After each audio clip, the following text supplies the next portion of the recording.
Coming up on UGTV, Standing Committee Meetings of the Unified Government of Wyandotte County, Kansas City, Kansas. A meeting of the Neighborhood and Community Development Standing Committee. This will be followed by a meeting of the Economic Development and Finance Standing Committee.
Minutes sit around until we can start our next meeting. Gil thinks he's coming. Really? I talked to him today about something, and I said, I'll see you tonight. I mean, he's just like that. He said, no, that's okay. I thought he was here. So now the question was, he just being polite and saying, yeah, sure,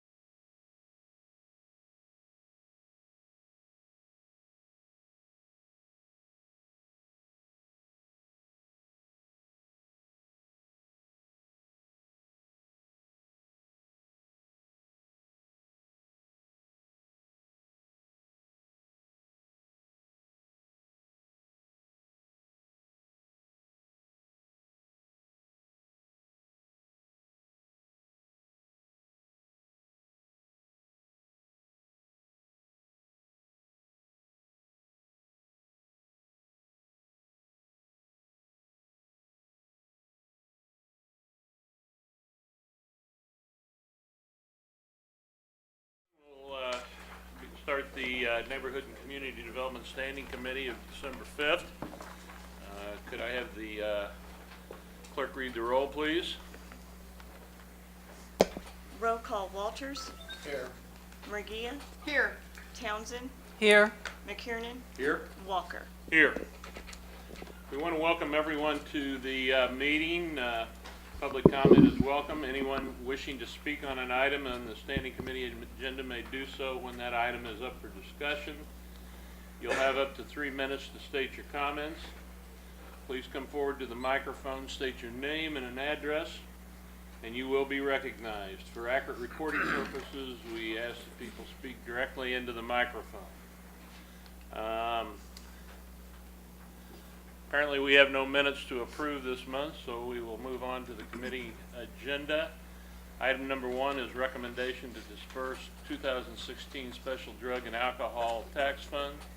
Angie Mislowski, welcome from our Public Business and Safety Office here is to present this item. Thank you very much, Commissioners.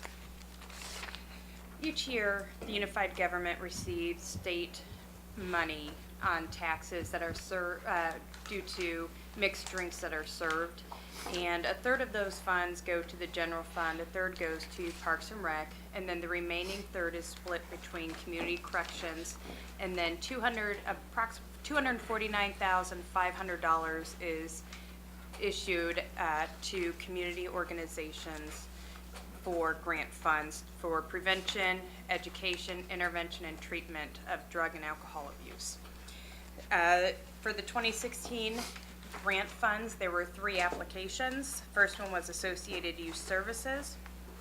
They requested $135,669, and the advisory board is recommending that they receive flat funding from their 2015 down to $127,536. The second was Friends of Yates. They requested $88,474. The advisory board is recommending $73,473 for their funding, which is an increase of $2,557. And then Mirror Inc.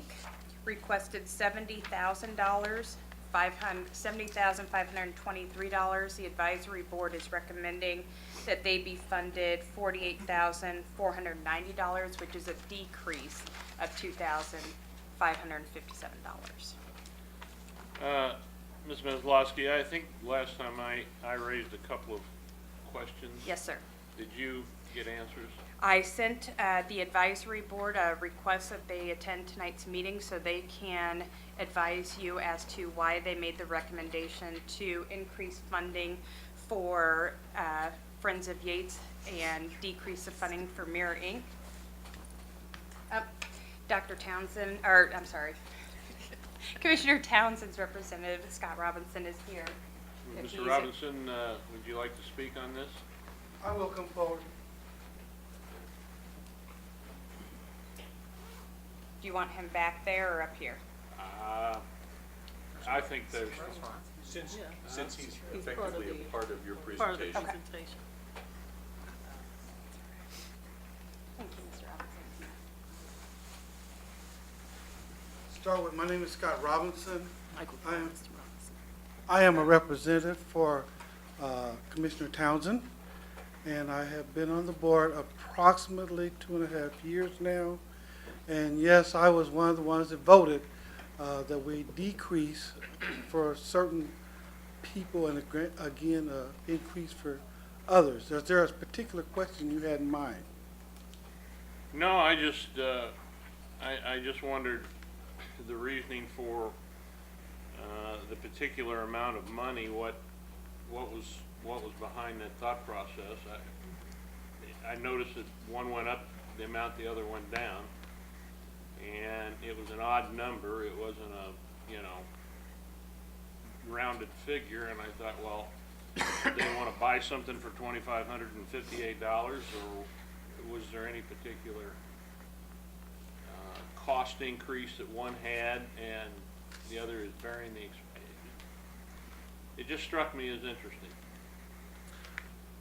Part of what we did was we had a long discussion about Mears Inc., and they had a certain number of contracts for phones that they were using as part of their treatment process. It was a fairly new concept that's being used throughout the state of Kansas. We bought $10,000 worth, and that should have been 100.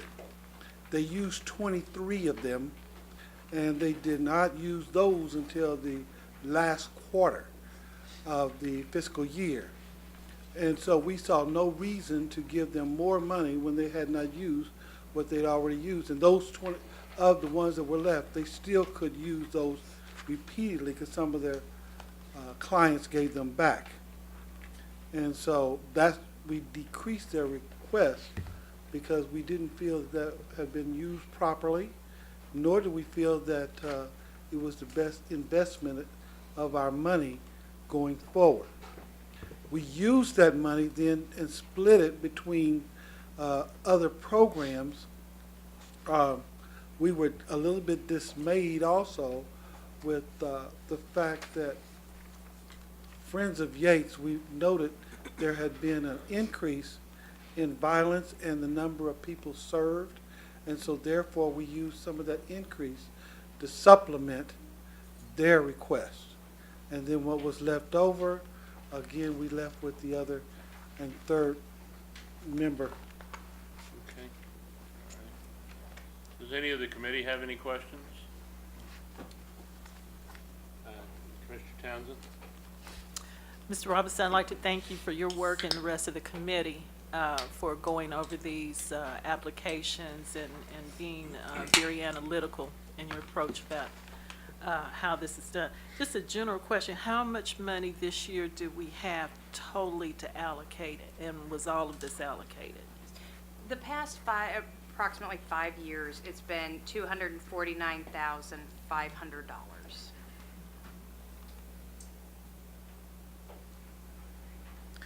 And so we didn't allocate all of that to these three groups? Yes. We did? Yes. Okay. I don't have any other questions at this time. Thank you. I'm curious. I was under the impression that in our community there are a number of groups besides these three that do drug-related work in some fashion. In the process for the application process, were other groups reached out to? Yes. I have a list that I received from Department of Children and Families that they sent to me with different vendors in the community who serve Wyandotte County. And each one of those purchasing did send information to each one of those agencies. Well, we can only reach out to them if they choose not to apply. And the other thing is back in 2014, the advisory board did meet and revamp the request for proposal and was more specific about what they were looking for in agencies. They had a certain age group that they wanted to focus on. We had somebody come in and present to us on risk factors and who are most likely at risk, the age groups, which was 13 to 25. So those were the groups we were working on, or that's the demographic that we were looking at trying to target. Associated Youth Services, they specifically deal with youth up to 18. Friends of Yates deals with women and their children in the shelter. And Mirror Inc. deals with anybody who has a drug or alcohol problem. Adult that has a drug or alcohol problem. We have, at various times, various commissioners, some sitting here, have raised the issue of a general need to discuss the various committees and commissions that we have. I did receive a phone call from the chairman, Marion Augustus, today, who spoke at some length. She has some personal issues that prevented her from being here tonight because she did want to speak on it. But in general, how has the committee, and this could be to you, Mr. Robinson, how has the committee's attendance and performance worked out? I know this one is not a committee that meets every month, but Right. are you getting are the appointees showing up for the meetings? No. This year we did not have a quorum at the first or the second meeting. A lot of the issue is not all of the commissioners have appointments. And I know one person was sick, but the main problem is that a lot of the commissioners do not have appointments on this committee. And in reading the ordinance, state statute does not require that the unified government have a drug and alcohol advisory board. The UG has an ordinance itself that requires the drug and alcohol advisory board. And it also requires that each of the commissioners' representative have some type of experience and education in drug and alcohol abuse. So it's very hard to find that specification, and quite honestly, Mr. Robinson here is one of the only ones who has some type of educational background with substance abuse education and prevention and treatment. Well, I like you. It is difficult to find people willing to serve. I understand. In all these committees, and while many will accept, then making a meeting every time Right. is proving challenging. So, Commissioner? But if we're not getting a quorum, There's no quorum required. This is just an advisory board that makes a recommendation for the funding. Now, state statute does require that if the advisory board brings a recommendation in front of the commissioners either have to unanimously approve the recommendation, or if it's not, or unanimously disapprove it. It has to be unanimous. So anything in the middle, what happens?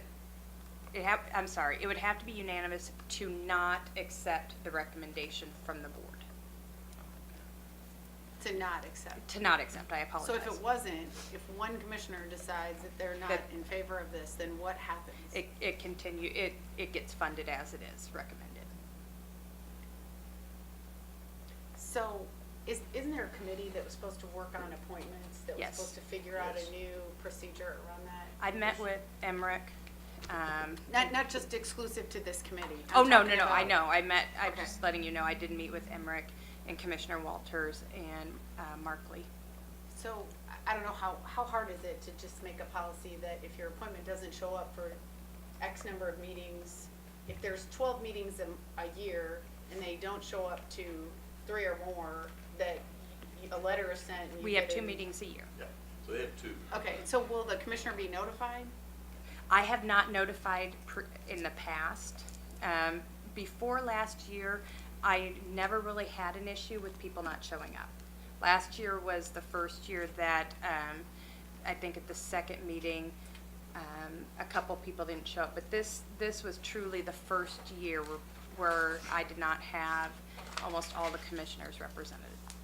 Well, if it's mine, which I don't know if it is, but if it is an appointment, for me, I can only speak for, if my people that I appoint to committees are not showing up, then I need to know so I can appoint someone else and tell them, if they're not gonna go. And really, it's not that difficult. I know there's less than 20 appointments, and I'm sure I can find 20 out of 20,000 people in my district that will show up. So Yes, ma'am. if you would just let me know, Yes, ma'am. I'd be more than happy to appoint someone else. Okay. Well, and I would, the only echo I would to that is that I have been, I really think we need and again, this happens to be the committee that we're looking at right now, and it's not directed at this committee in particular in my thought process, but we have a number of committees that in part, I think it is our responsibility to task them with something meaningful to do rather than just to meet and talk. I could identify them, I'm not going to, but there is at least 2 in particular that I feel should have had a role in some recent issues that were brought before the commission for consideration and were not even consulted. So I think that the committee structure to have value, number one, they have to have a purpose, and that purpose has to have something meaningful to do. And this is meaningful work, in my estimation. And I'm grateful for the people that did participate and make these recommendations. I've got several committees that I think could do meaningful work, but they lack a focus either from the commission or themselves perhaps. And I think it's our responsibility. We create these committees. If we're not going to let them do anything meaningful, then I shouldn't spend hours of my time asking people to be on committees. And unfortunately, I get more no's than I do yeses because people just don't want to do it. But if there's something meaningful that they feel like they're doing and there's real work, then I think that helps attract people to the process. So I hope the message goes back to the mayor from his representative. I assume someone's here from the mayor's office, that at some point we need to have some kind of discussion on committees and committees alone. And if there are ones that are not needed any longer, get rid of them. And if there are those that are underworked or have no work but could be meaningful, we need to decide what role we want them to play. Well, having said that, Commissioner? Move for approval of the recommendation. Second. We have a motion and second. Roll call, please. Roll call Walters, Aye. Murgia, Aye. Townsend, Aye. McKiernan, Aye. Walker. Aye. Item 2, the 216 Violence Against Women Act.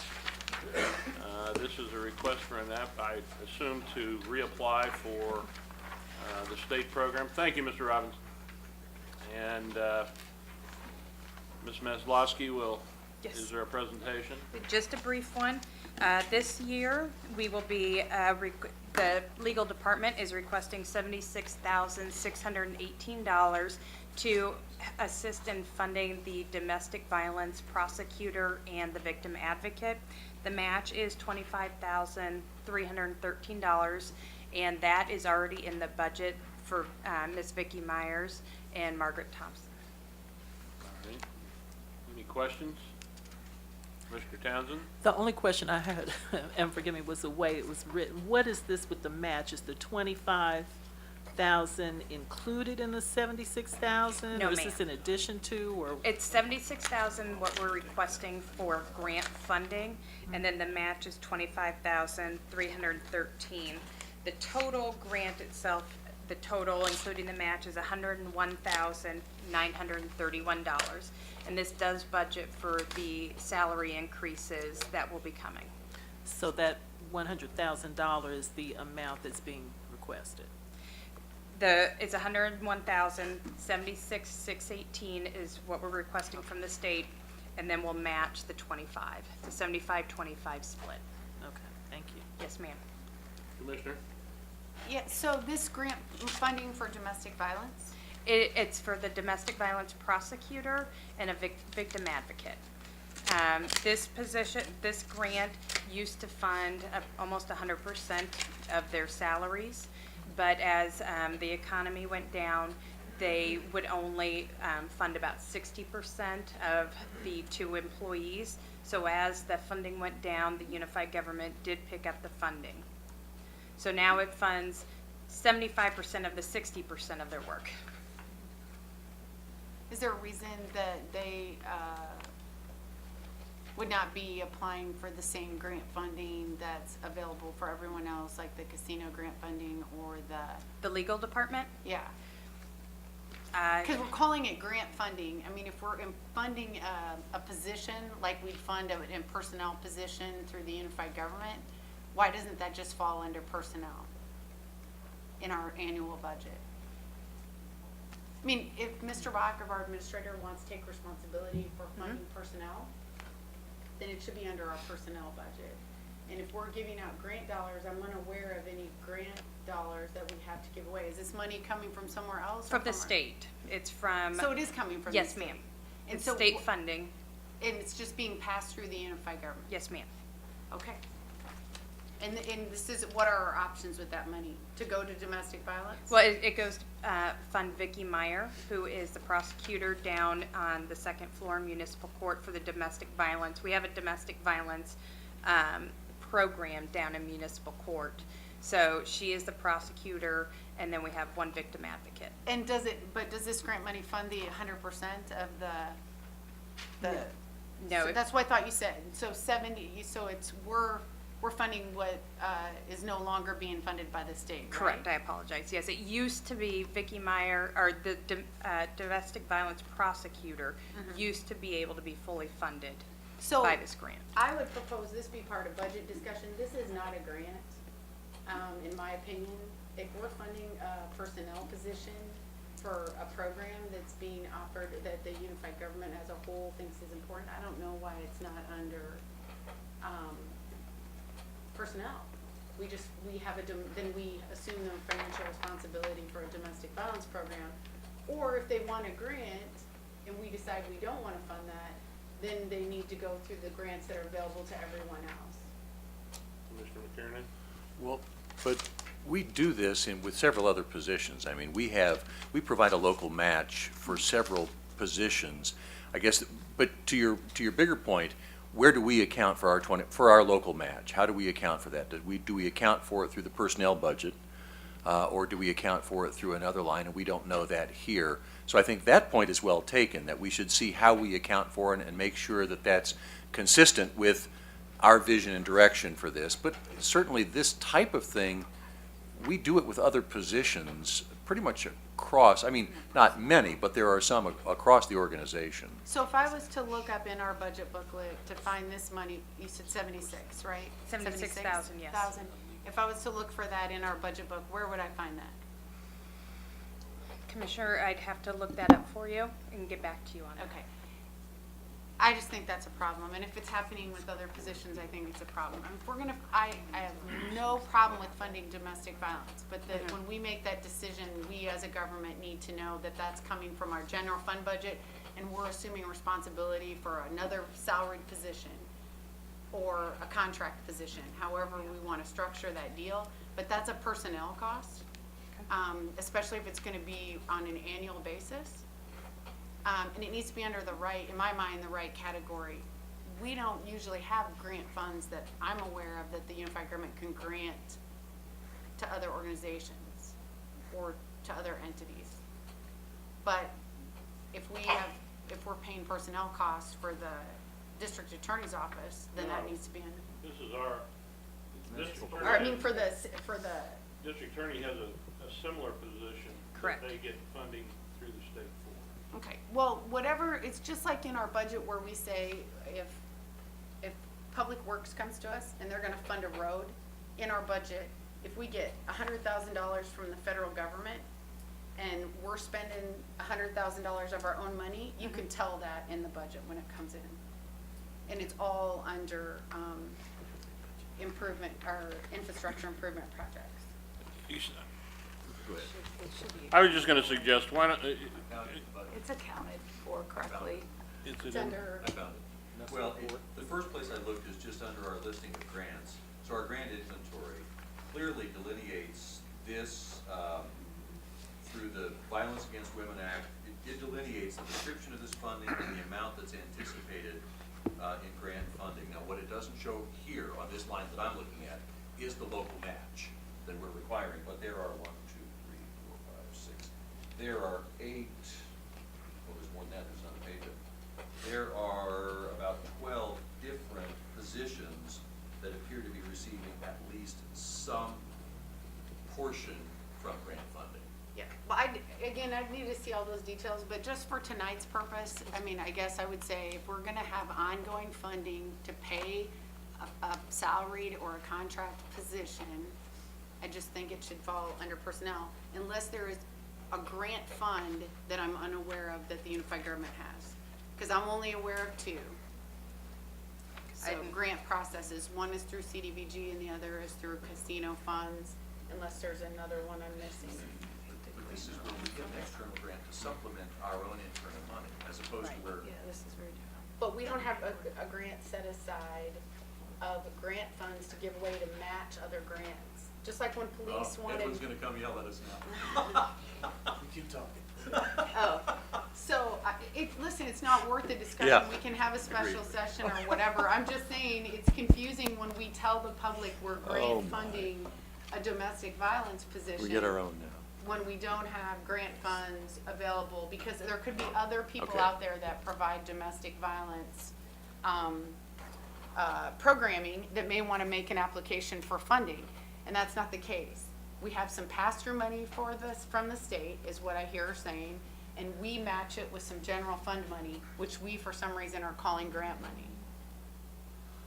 well, I think, obviously, there's areas for clarification here at some future point for discussion, and Mr. Connor, you might note that for your internal office issues so that this can be addressed, and let's move on to item number 3. Certainly. Well, first of all, we need We need to to finish we this one, need to- don't we? We need to Okay. vote if we're, Okay, Would move to approve as presented. Second.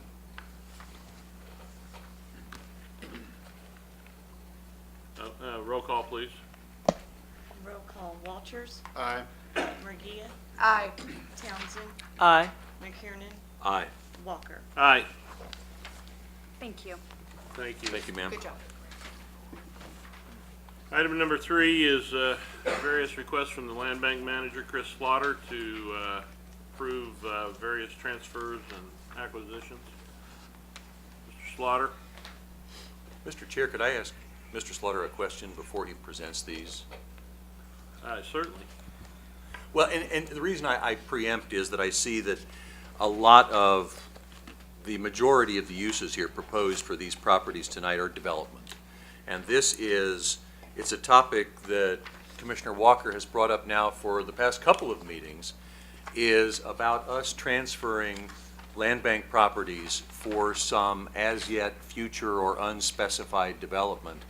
And Commissioner Walker's comments have really prompted me to think a lot about this, and I just wanted to see if I could start a general discussion here that may or may not get resolved tonight, but about whether or not we should choose to transfer properties by sale from our land bank to an individual or an entity for a development that is as yet undescribed, potentially unfunded, is not made clear to us.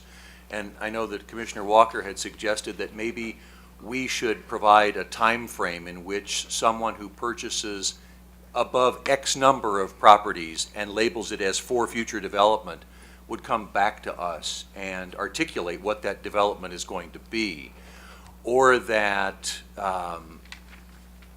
we give a set time frame.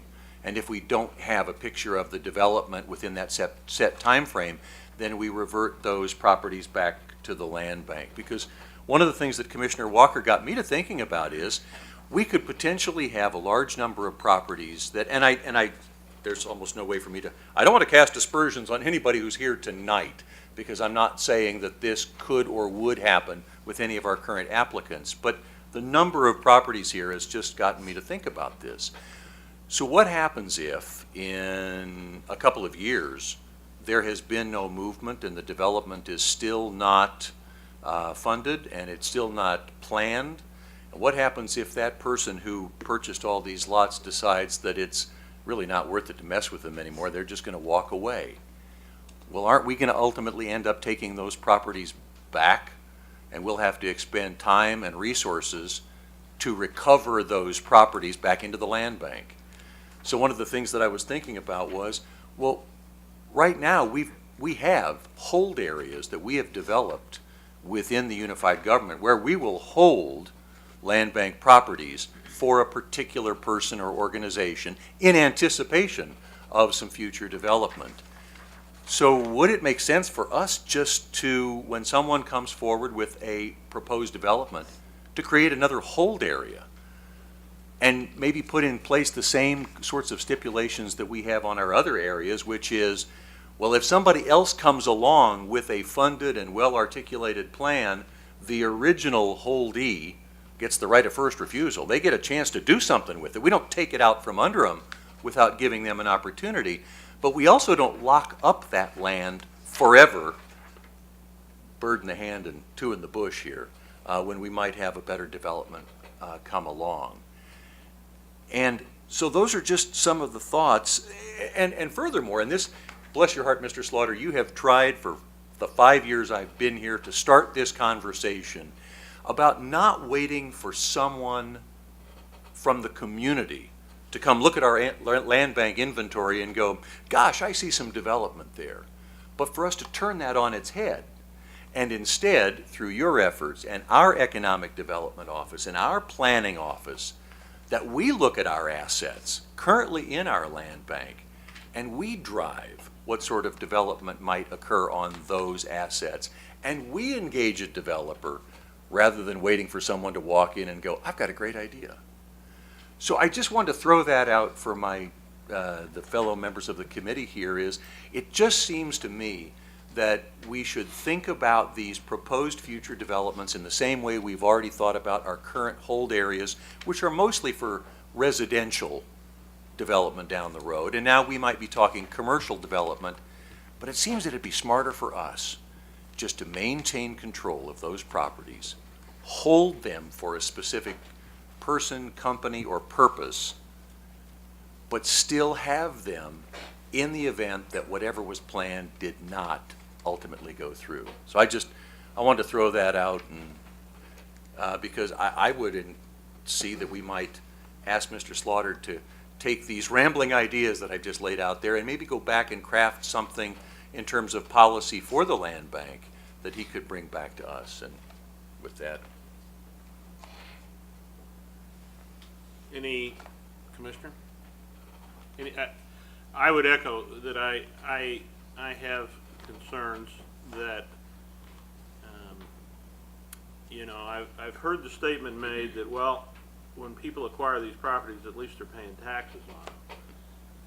Well, I haven't had that verified, that they continue to pay taxes. I mean, I'm assuming, I'm giving everyone the benefit of the doubt that they pay the taxes, but it would not be the first time in Wyandotte County history where land is acquired at a tax sale and held for whatever the bid price was, and no taxes were ever paid on it.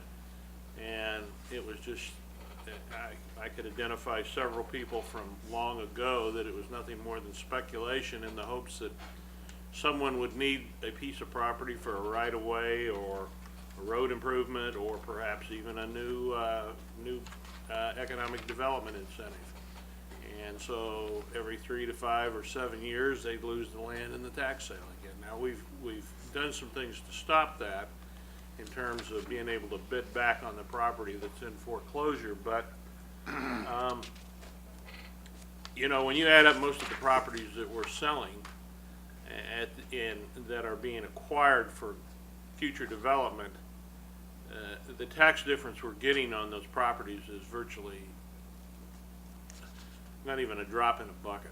I mean, it's certainly not what making our budget for us by selling these unwanted or unloved properties. So I think we have to examine at some point, you can only have so many side yards or gardens, and we've had people who have used that I don't know how many times. I only have 4 sides to my house, so I could only acquire 4 pieces of property. So, I mean, I think there's merit in a critical examination of, I'm all for it. If you've got a real economic development plan and you're going to do something with these properties, I will do everything I can to help anybody get the property they need to make it happen, because that's what we want. But at the same time, I don't want to give up control of property that would prohibit me from bringing an economic development project to an area knowing I've got to acquire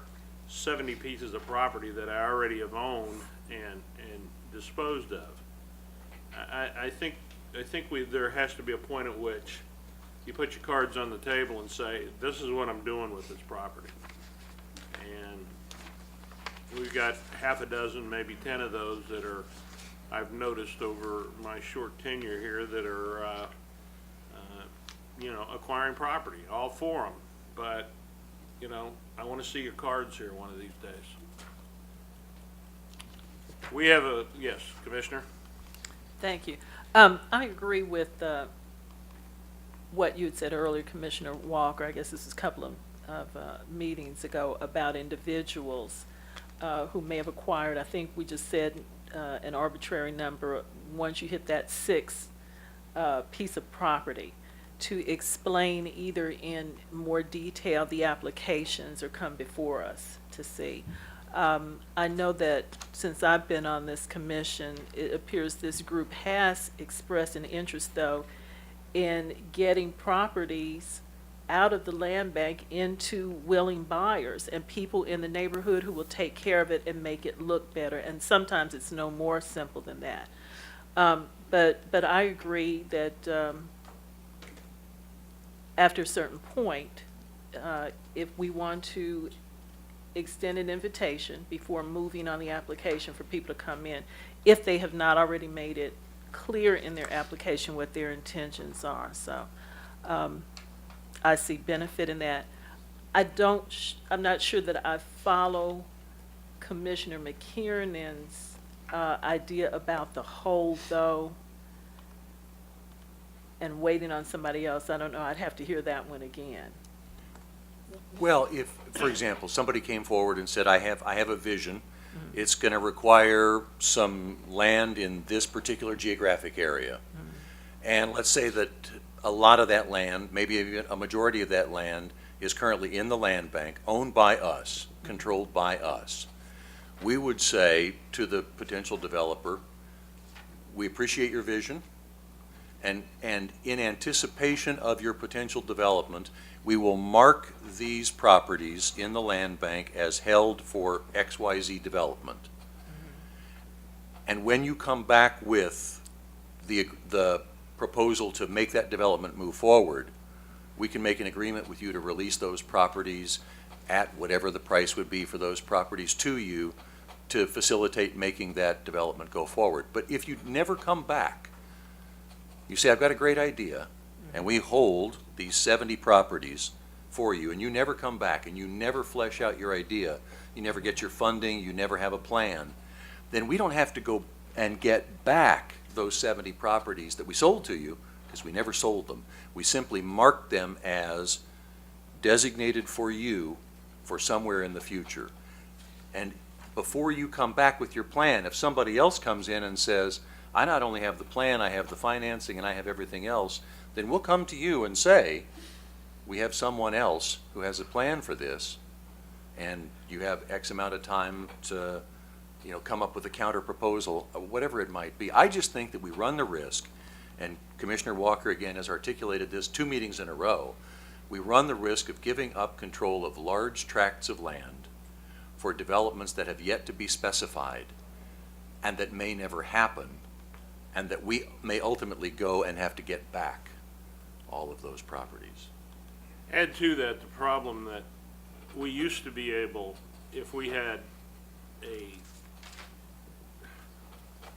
a development like the Legends, which would be an extreme kind of example, but we could acquire the property by condemnation.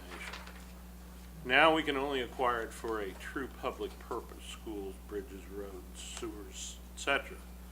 It would require us to go to the legislature and get an act, a bill passed and signed by the governor that gave us public condemnation authority for taking property from one person for a business to be developed. A factory, say, for example, or a big commercial center, or whatever, office building, whatever it might be.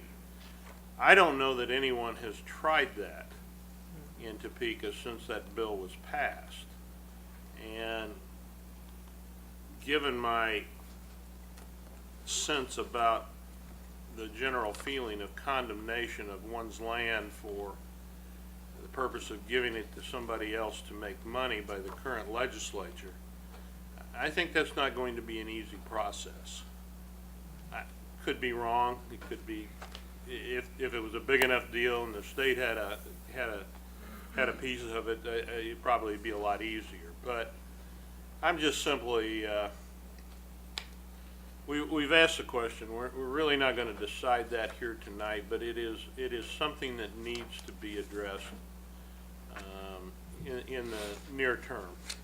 And I think as a committee, at least we, Brian and I, think there's merit in looking at, is this a good thing we're doing? And if it is, keep doing it. If it's not, maybe we need to modify how we do this to make sure on the backside that if we have an opportunity that we're not hamstrung from moving on that by landowners having acquired property from us, and now we've got to pay them an enormous profit to get the money, or to get the land. Get the property back. Yeah. So I Have guess we- my question would be, would it be acceptable to the committee that we would ask Mr. Slaughter to get together with at least Mr. Brakovich and Mr. Richardson and assess whether or not this idea of a hold area that I put out has any merit,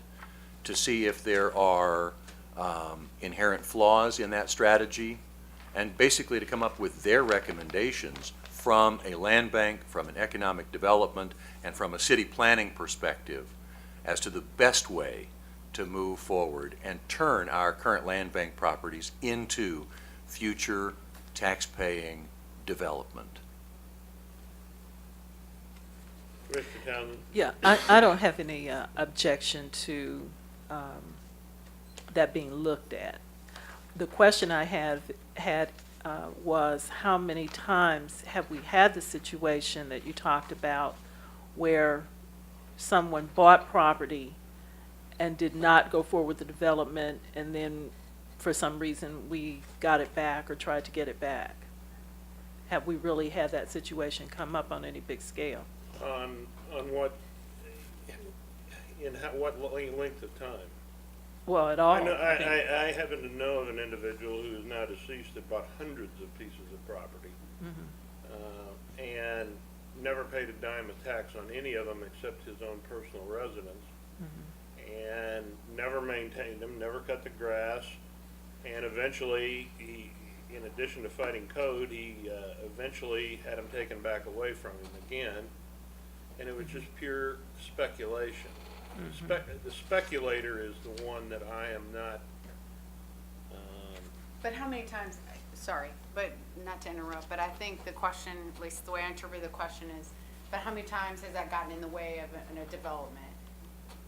So, well, you know, sometimes you be proactive to prevent it from doing that. I mean, I'm not saying that that it's a major problem.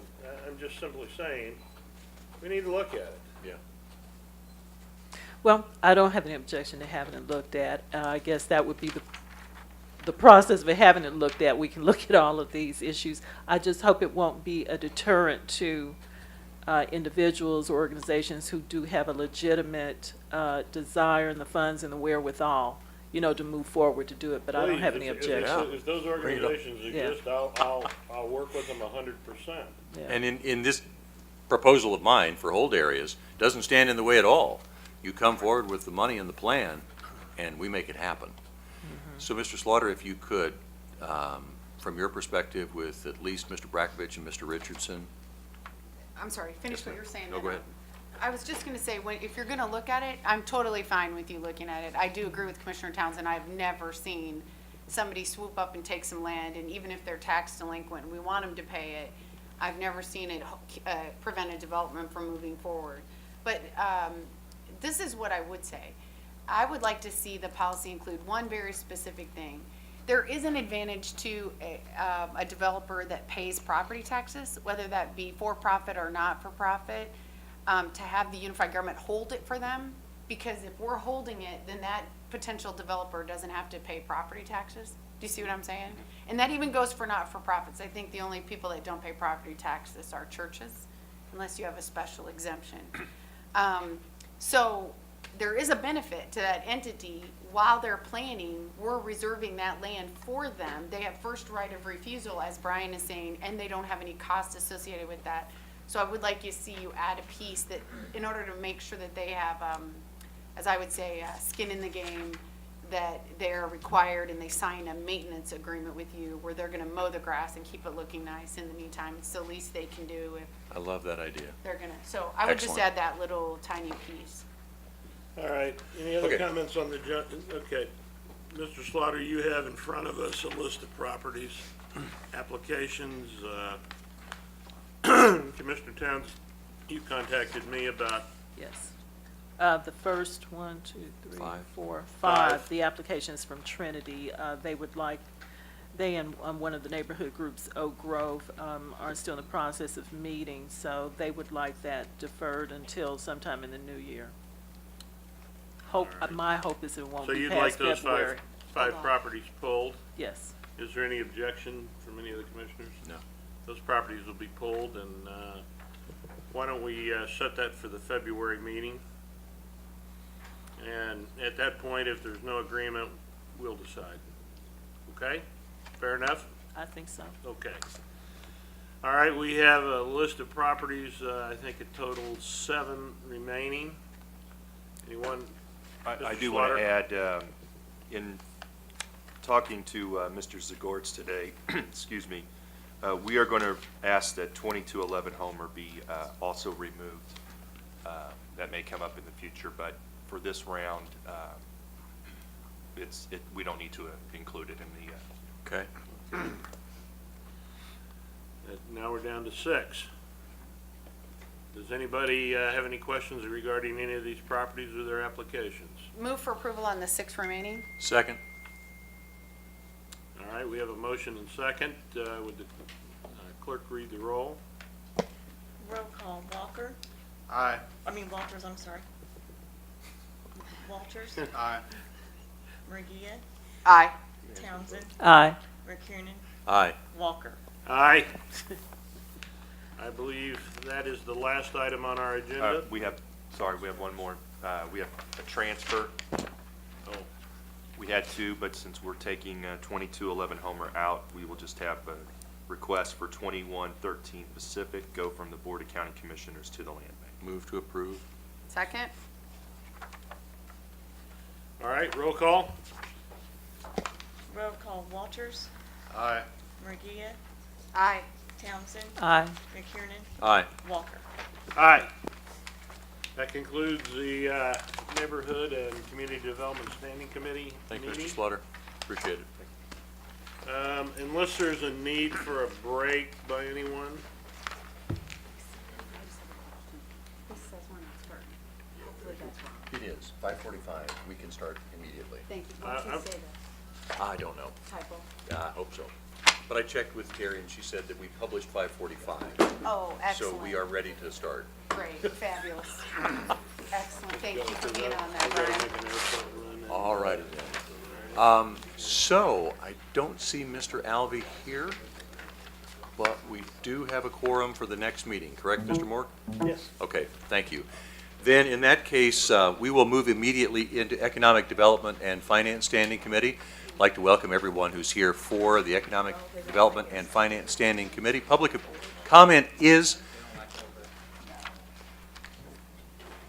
all right, public comment is open for any item that is on the agenda. If you would like to make a comment on any item that is on the agenda, please be recognized by members of the committee, and you'll be asked to come to the podium in the middle of the room to make your comment. For accurate recording and broadcast purposes, we do ask that everyone speak as directly as possible into a microphone. Now, commissioners, you should have gotten a blue sheet for this, which contained updated materials for item number 3, and then has a new items 4, 5, and 6. Everyone has that? Excellent. Then, in that case, we'll ask the clerk to call the roll, please. Roll call, Alvey, Walters, Here. Murgia, Here. Townsend, Here. Walker, Here. McKiernan. Here. Okay, so I've now taken the agenda out of order. I've talked about the revisions before we called the roll, so we've accomplished the first two. There are no committee minutes for us to approve. And so that takes us into our first item of business, which is measurable goals. And we're going to look at tax delinquent properties. And so I assume that Assistant Administrator Munt will take that. So we're back here again this time in December to talk to you guys about another set of strategic goals for our delinquent tax division. Tonight I did hand out a copy to you of what we're considering our strategic goals. There's 2 of them. And Brett Deichler's here to help me walk through these with the standing committee. The object here is to look at the 2 strategic goals that we have provided for you to consider and give us some feedback on if we're hitting the mark as the kind of aspirational statements you're looking to see for the commission, and if not, what we might do to revise or enhance them. And going forward, you will receive these in your packet as a strategic goal with the objectives, but we just went through the last months to try and get an idea of what kind of information we should be packaging and bringing to you. So now we know what we're looking to do. Actually, last Monday, the standing committee met under Administration and Human Services and reviewed the community development goals, primarily CDBG related, and we took this format and they seem to really appreciate how we laid it out. And what we've done is shown you what the objectives are, or more the to-do list underneath those strategic goals, which in theory should carry from one year to the next with less than massive tweaks unless something major changes in the law. So The first one before you, if you want to look at your sheet, I'll pull it up over here, but is what we're looking at is to provide an effective and transparent delinquent real estate process that reduces countywide delinquency ratio and supports overall improvement in the community's valuations and targeted revitalization. So that's kind of the higher level work. It's not what the objectives are below, which are the kind of the tasks to help us get there. And then the second one I want to show you, because that may get at more of what I've heard Commissioner McKiernan talking about over the last while, is participate as an integral part of the UG's targeted revitalization across the community by providing critical technical information and employ all measures allowed under Kansas statutes given to delinquent real estate division to ensure progress towards a balanced and healthy Wyandotte County and City of Kansas City, Kansas.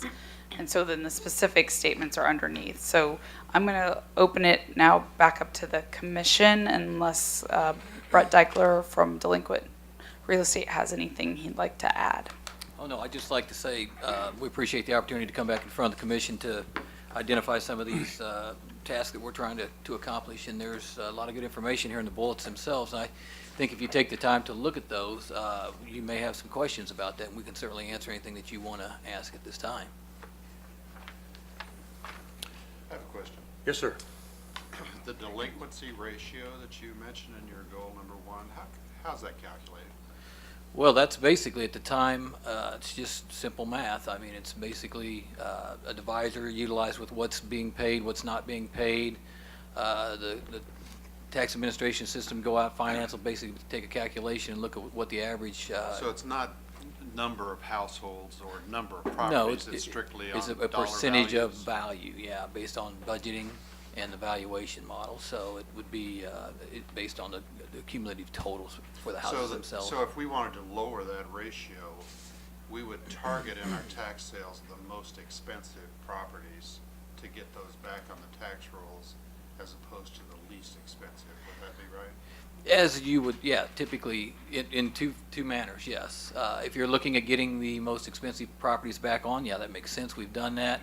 When I was charged with taking over delinquent real estate, that was my initial charge, was to go out and try to find the people that were, fending heavily and had been on the tax rolls for years, but had also owed a lot of money in back taxes, and it makes sense to do that.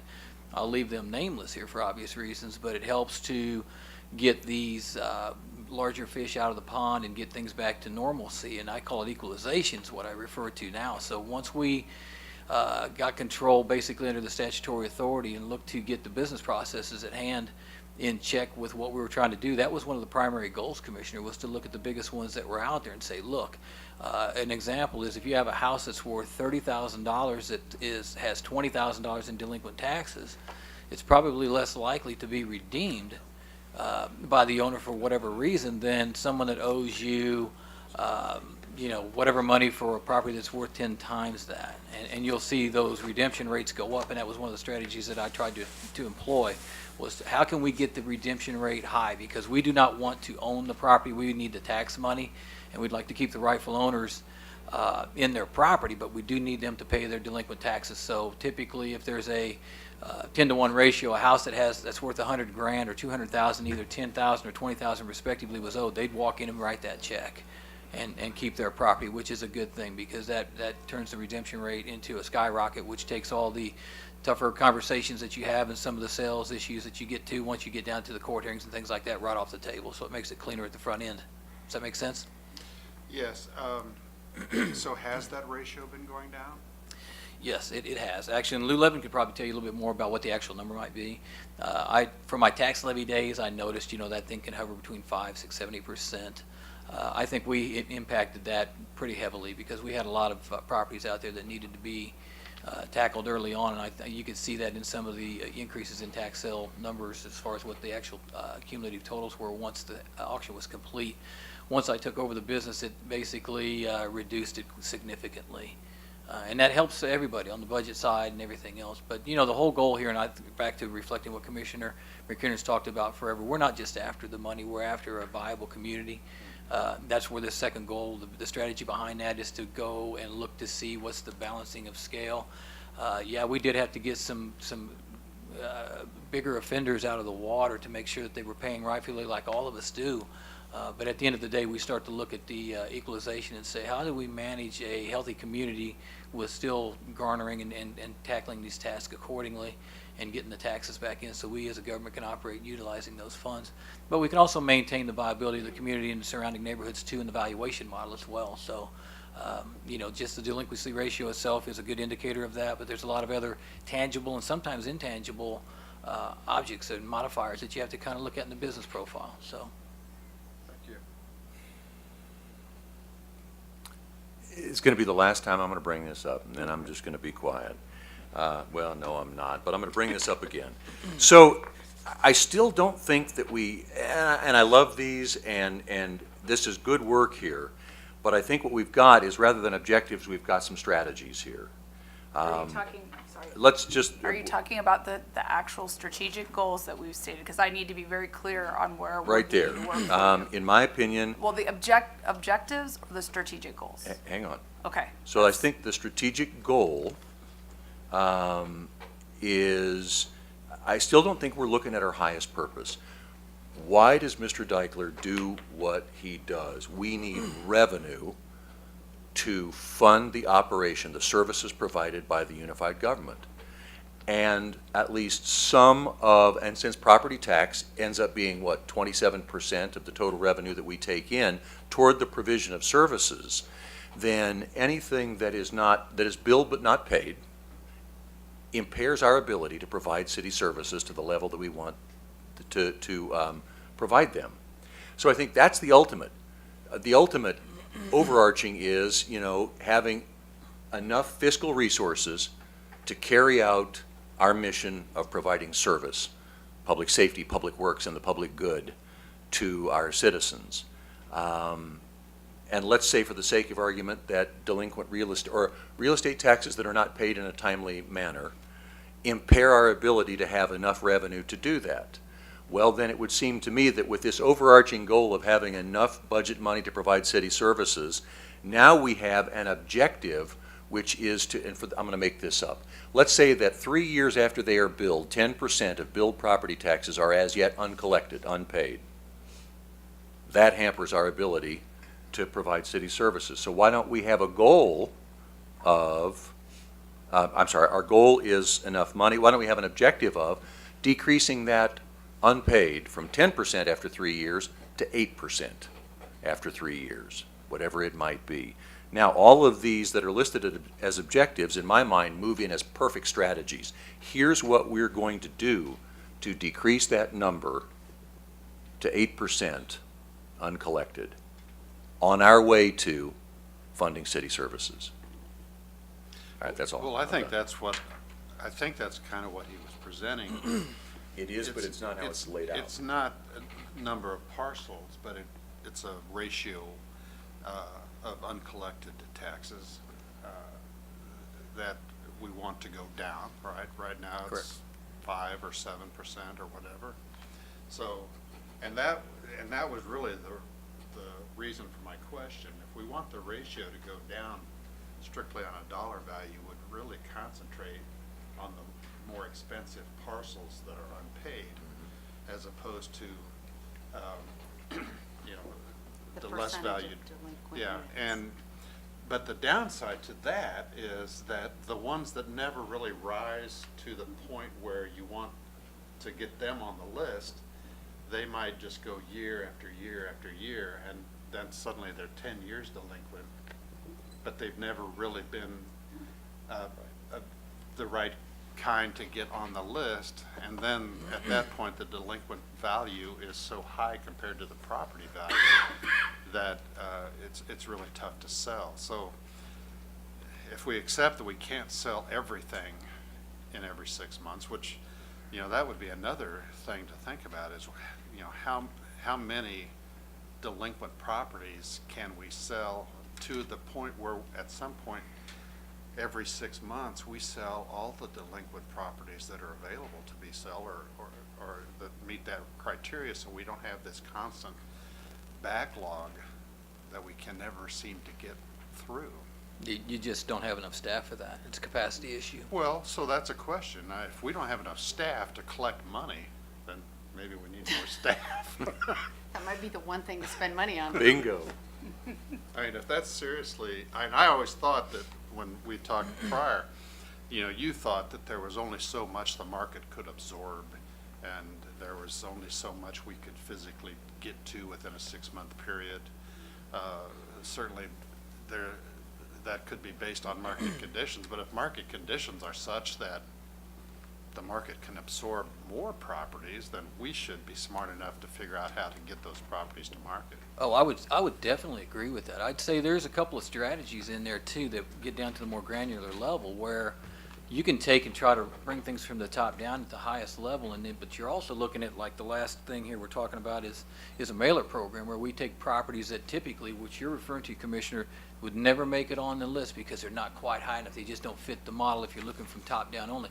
Well, we mail things out to people that say, look, it's a basic letter that I'd written, said if you don't comply in a certain time, you're subject to be put into a tax sale, et cetera. And we've had a pretty good response with that. I think it's 9 point something, almost 10%. Where you're looking at $2,500 and less, it doesn't sound like a lot, but you start adding 100 properties in here and there, and you start bringing that bottom end up a little bit.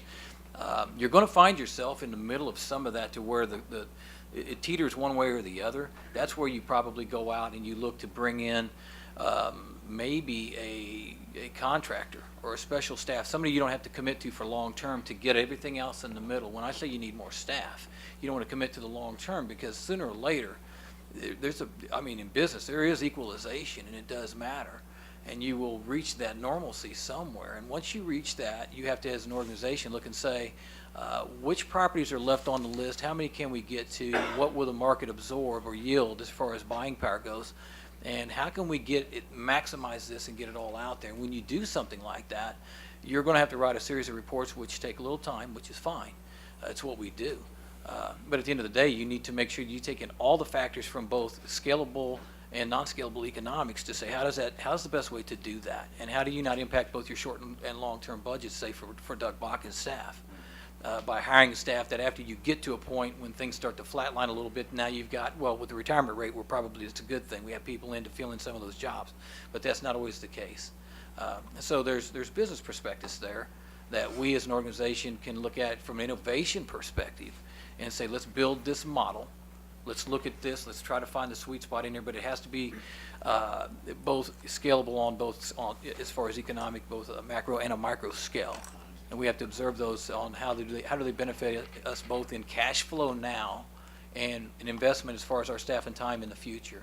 And then you have to look across the agency and across all the jurisdictions and say, what are we looking at from a master development perspective, and how do we want to get down to the individual neighborhoods themselves and at least uphold that value. And I go back, like I said, clear to my tax levy days. I know the valuation model very well. And how do you stabilize that? There's a lot of things you need to do in there. You cannot let those properties that you guys are referring to sit there and go into a state of decay because they're obviously going to bring everything down around them. And sometimes they're not salvageable at that point. Then they sit forever. Then you got demos and all that stuff. Then there's a vacant lot nobody wants to cut.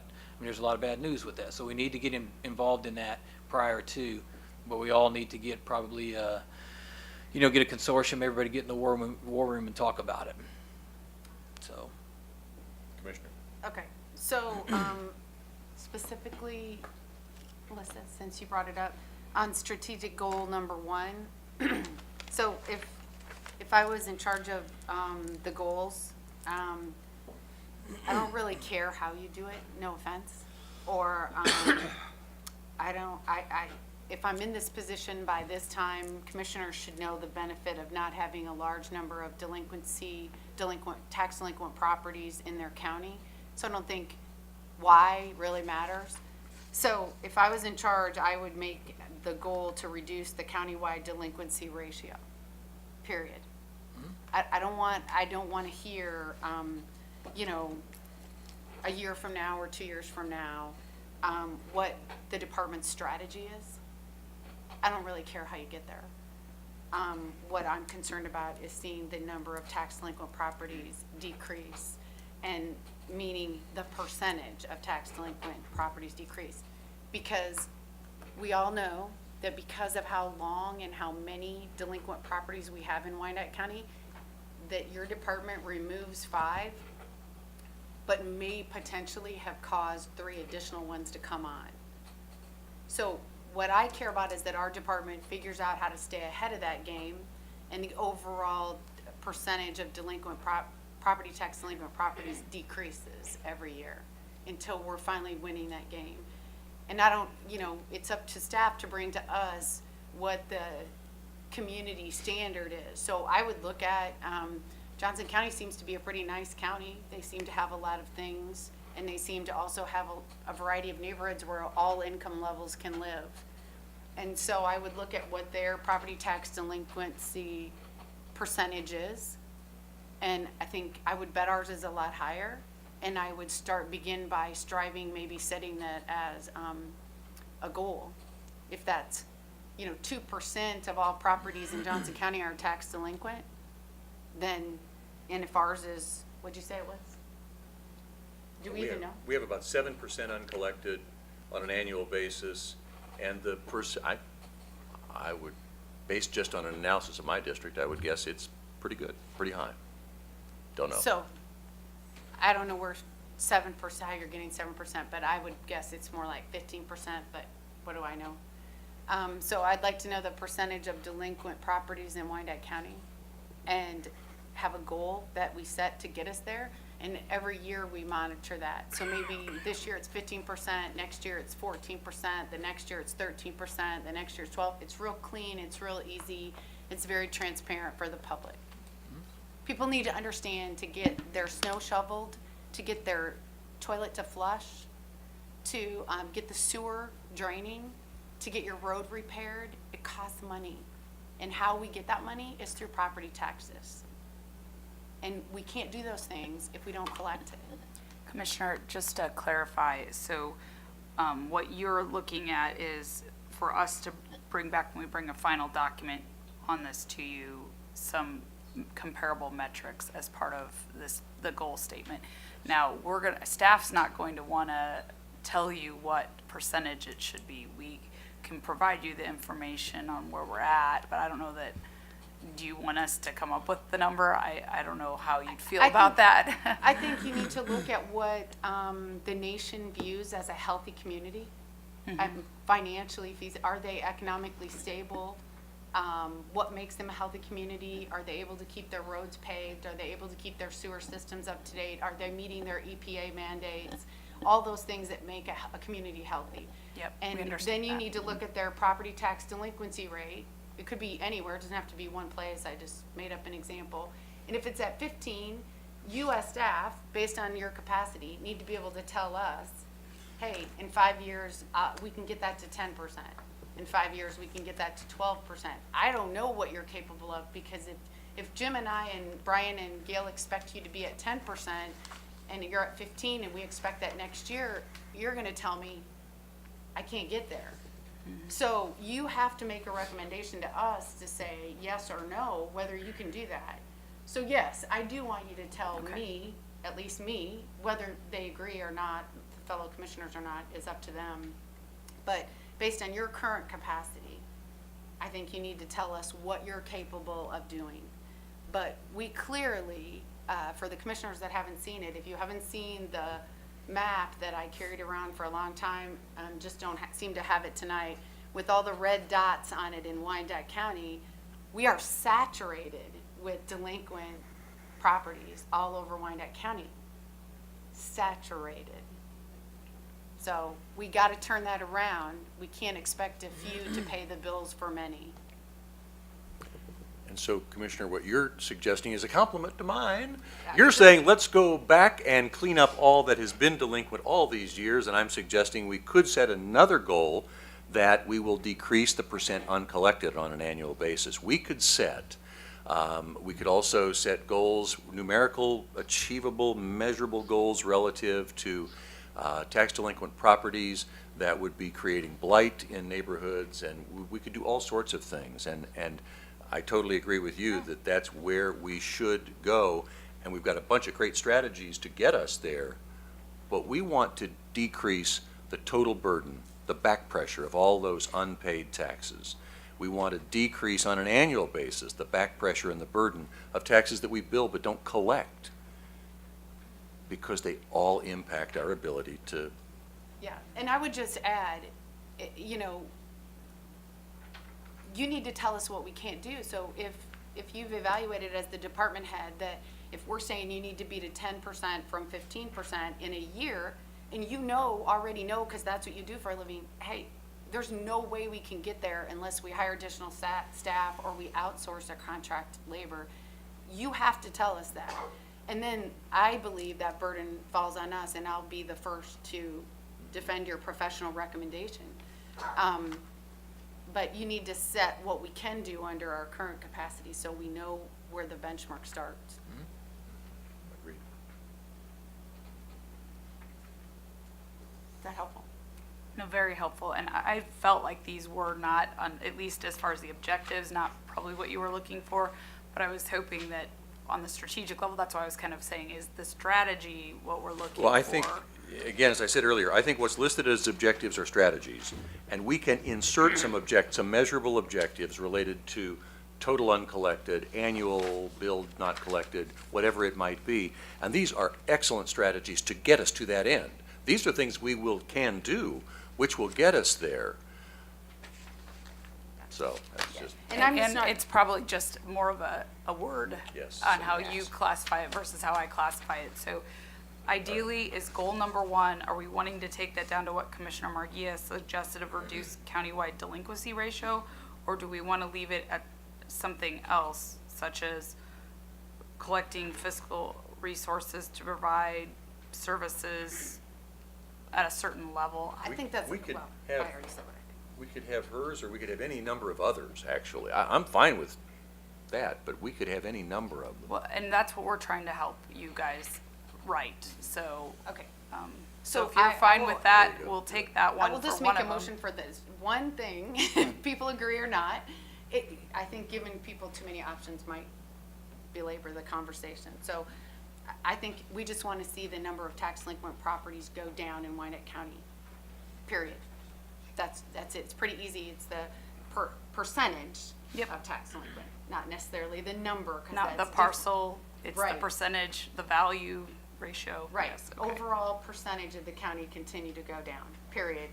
And I don't really have any idea what goal number 2 is really trying to do.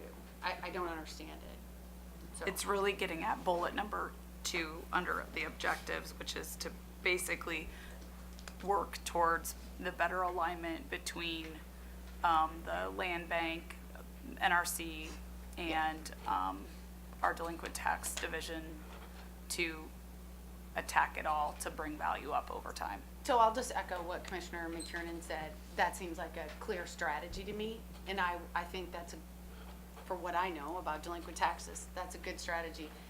In my opinion, your whole department could have one goal, and it would be to reduce the percentage of tax delinquent properties in Wyandotte County. You wouldn't even need another one, in my opinion, but I only speak for myself. Nope, that's I just great. want- I just would like if the other commissioners could chime in on that as well, because we will be bringing great. back revisions to this. I would say two other things. Not just the percentage of parcels, but also the percentage of the total value of currently unpaid. So it's not just the percent of parcels, it's the percent of dollars as well. I want to see, because we've got back pressure of dollars. And this goes back to what Commissioner Walters has said earlier. A parcel's not a parcel. There's one parcel that has $1,000 of back taxes, and there's one that has $100,000 of back taxes. And it counts as a parcel in that ratio. I'd like to see the percent, or whatever it be, of uncollected dollars also go down. So I don't understand that. Can you elaborate on that a You little bit? want me to clarify that one a little better? Absolutely. Go ahead. There's three things to consider. You've got value, you've got the finance side, which is actual money in, and then you've got a parcel or a property. Now, Commissioner, you're saying you want parcels to go down, that's fine, but there's different types of parcels as well. Obviously, you have commercial, residential, you've got improvements, vacant. There's a lot of red dots out there that are vacant and they're tougher to sell, but that doesn't mean that we can't reduce those as well. But you have to take and look at all three of those and how do they impact the whole plan. Meaning that if you just reduce properties in counting parcels, but you're not getting the bigger ones out, and you just stand on the bottom end, that's fine, but you're not going to see a big growth ratio in improved dollars coming in for those. You're not going to see an improvement in valuation go up on the valuation side of what's actually on the tax roll versus what's delinquent. And I think that's where this act comes back in. So you have to go back in and say, how does that feel across the board? If we can take in 500 parcels per tax sale, what is that going to do as far as income? So the unified government can take and provide the service because we're paying that. What is that going to do as far as overall reduction of it on a property or parcel basis? And what is that going to do to the valuation model, both as a whole for the unified government and the community as a whole, and that area, that particular model for that neighborhood or for that jurisdiction? And I think we need to probably get down to that level to be able to objectify the impacts on what we're trying to do, because you can get real spotty in some of this stuff, and if you're not in the right areas or doing it holistically, then you're going to see a change in some of that. So are the two of you saying in sort of a nutshell, you want us to also focus on those parcels that will give us the greatest return on our investment? Just the total dollar value, some specified reduction in the total dollar value of delinquency. Yeah, I think that's kind of where we started this conversation, which was this ratio, which really sort of leads us to go after the bigger, more expensive parcels and not spend a lot of time on the low-end parcels. But what that's done is it gets us to a point, since we can't sell all the tax sale eligible parcels at one time, we always have a backlog. There are parcels that just fall through the cracks forever, which is not a good thing. As Brett said, you know, it has a negative influence on our neighborhoods, and it might not be worth our while compared to some more expensive properties to spend a lot of time on, but it has some social implications that are equally as important. So there's a lot of metrics floating around. You know, one is number of tax sale eligible parcels in our county. One is just tax delinquent parcels. One is just the sheer number of parcels. One is the value of those parcels. But it does seem in our overall strategy somewhere we've got to tackle the number of parcels that are multi-year in arrears. So, And I you know, think it might be that's- good to have a goal that no parcel is And- ever more than 5 years in arrears or something. Gosh, well, my average is 8 in my district. My longest is 56. Do you want to give us a definitive number on one that we can put down? Do you want under 5? I can show you, I don't want to. And again, they're goals, you know, so I that don't doesn't mean wanna- we're going to hit them, but we're going to be able to track for you where we're at and if we're making progress. I don't And want to think set that's those the numbers here critical tonight thing. because we don't have all the data. I have the data for my district and it's right here and I can, You know, I get what you both are saying. I get it, and it's not that I don't agree. I'm just not nearly as hopeful. Let me just be upfront. I think that's very thoughtful and not really. Yeah, it's good goals. It's good, solid, detailed goals. But I think, given the staff and the capacity that we have here at the Unified Government and just what I've seen historically over the last 8 years as commissioner, if we can just get that department to focus on one, laser focus in on reducing the percentage of delinquent properties across the board. And maybe maybe it's better like this, because like you said, Commissioner Walters, maybe, I don't know that this is what's happening, but maybe higher end properties are getting more attention than lower end, whatever. So maybe if you want to drill down to that level to make sure that it's even across the county, maybe we look at the percentage of delinquent properties by district, by commission district, and they have to reduce that by a percentage every so often by district. That way you're ensuring that the economics of my district is very different than the economics of your district. Then you're ensuring that that is being evenly distributed throughout the county and not just being focused in one particular area. and I see this second strategic goal here as roughly getting at what Commissioner Walters said a moment ago, that the ratio model leads us toward the most expensive or the biggest, you know, tax bill, and it doesn't lead us to, and again, I'll give you an example, and Mr. Deichler knows this example all too well because we've talked quite a bit about this, but it's that property that is creating blight by virtue of both its abandonment and its tax delinquency. So here's a property that's 10 years tax delinquent, 10 years not occupied, currently valued at $36,000 with a $12,000 back tax bill. Now, that back tax bill of $12,000 isn't a lot when you look at some of the bills that are out there in terms of being unpaid. But in terms of the blight that that abandoned house creates in that neighborhood, it's almost immeasurable. And I think Mr. Deichler's department is a critical player, as he says here in this goal number 2, along with land bank, along with economic development, in addressing not just the dollar value, but in addressing the blight that's being caused by some of these abandoned and tax delinquent properties. No, I'm sorry, I may have misspoke. I'm not talking about the dollar value. I really, frankly, let me just be selfish and talk about my district, okay? Just my 3rd district. I don't care personally if it's got $100,000 in back taxes or $10,000 in back taxes. I just want him to consistently work at getting rid of back taxes in the way of property taxes across the board. I get what you're saying. You mean the number of parcels? The number of parcels, the percentage of tax delinquent parcels in my district is what I want to. With the ratio then. Yeah. Right. So I guess I misinterpreted what the ratio was. So if my district was all of the whole county, I would just tell you, I don't even care where you start. I just want you to look at all those red dots on my map that are tax delinquent. And at this point, Brian, because we're both urban commissioners, a lot of our properties are 10 and 12 and 15 years tax delinquent because we're the older part of the city. So as long as he addresses reducing that percentage of delinquent parcels in our districts by a percentage across the board, he will be addressing those ones that are 10, and he won't have a choice because that's all that's available. Do you see what I'm saying? So That's all I have. yes, well, exactly, and that's what I have. All right. So That's if fine. that's helpful, I'm I fine. think just just getting us going. Do you see what I'm saying now? Absolutely. Okay, so that's all I care about. Commissioner Townsend. Okay. Very interesting discussion. So I had just a couple of questions. It sounds like we need a couple of the goals to address what I guess is the countywide delinquency issue ratio, which may be tied to, I think what Commissioner Walters was making me understand, is the dollar value.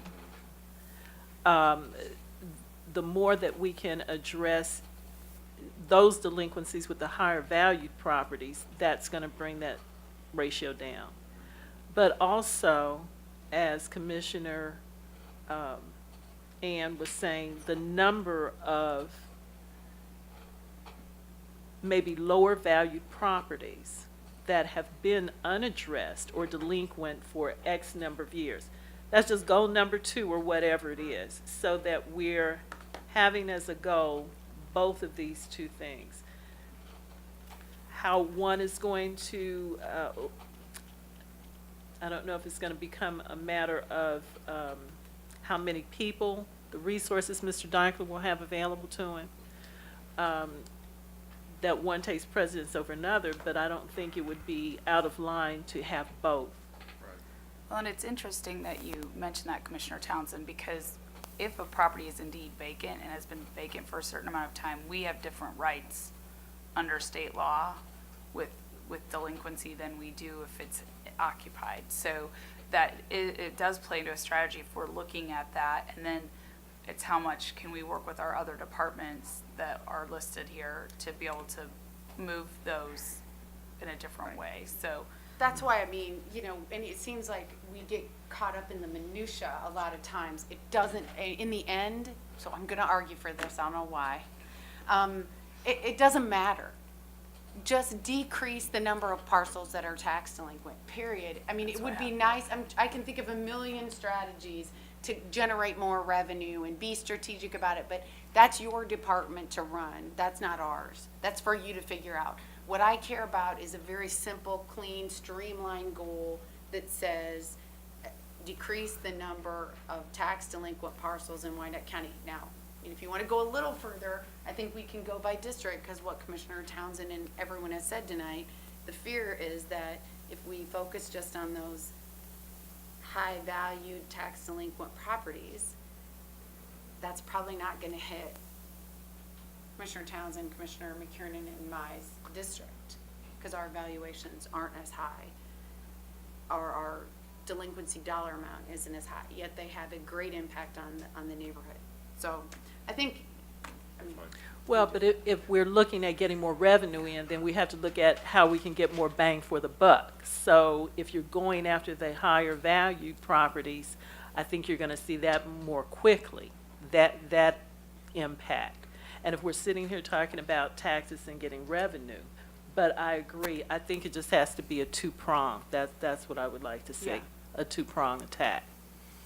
And I think that's what I'm hearing from the other commissioners, and so we will propose some strategies to go under these that are two-pronged in approach to provide some measurable information for you guys to look at on a fairly regular basis as we come back. That way you know if we're making progress and it's not as hard to figure that out.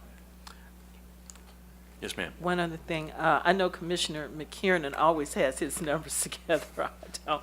But I would like to know when we come back, what our starting point is. What is the ratio currently? So, you know, we can see where we want to go or what might be reasonable. Otherwise, we're kind of doing that in the blind. and not just the ratio, but I want the percentage. I want the percentage of tax delinquent parcels in Wyandotte County. And if it's not a lot of work and it doesn't cause a lot of stress, I'd like it by district. Oh, no, it's not tough. Okay, that would, I figured you probably had it, so that'd be great. Great starting point. Got it. Great Mr. Deichler, conversation, thank you. guys. Thank you. Thanks. We'll be bringing these back in a final format for you, okay? Okay. That takes us from the goals agenda to the committee agenda, where item number 1 is an update on the Small Business Incentive Pilot Program. I believe that's Mr. Brockman and Mr. Brakovich. We had asked them to come back at the end of the year and just give us an update on program activity to date.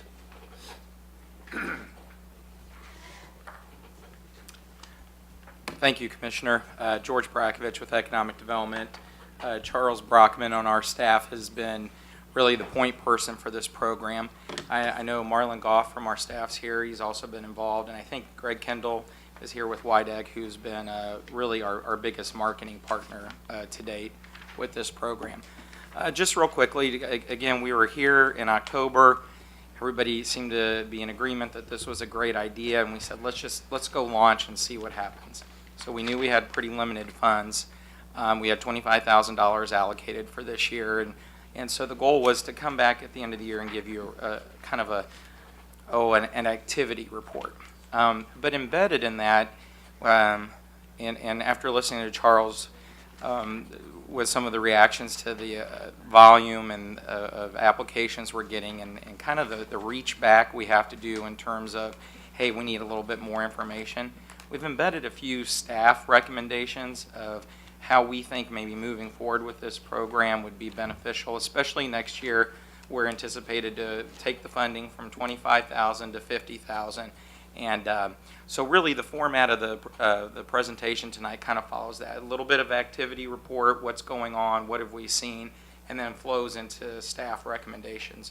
So with that, let me turn it over to Charles with the bulk of this. Good evening, Commissioners. So we've been pretty busy in economic development with this, which is really a good thing and a lot of need. So I'm just going to do a little history real quick. So the program itself was established by a revolving loan grant fund that uses a pro rata share of the IRB issuance fees. It's a grant, not a loan, correct? Grant, yes. All right. Grant, a pro rata share of the IRB issuance fees that's set over to another fund. So through the larger projects, we can fund the smaller projects and give grants out.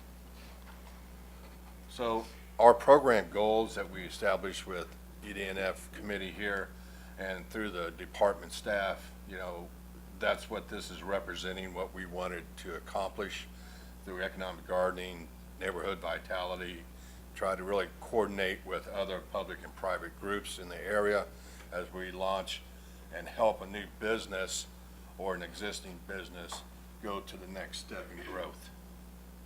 So here, since October 1, 2015, the program activity is we had 26 emails or mail and phone inquiries or emails, I'm sorry, and then 17 applications submitted.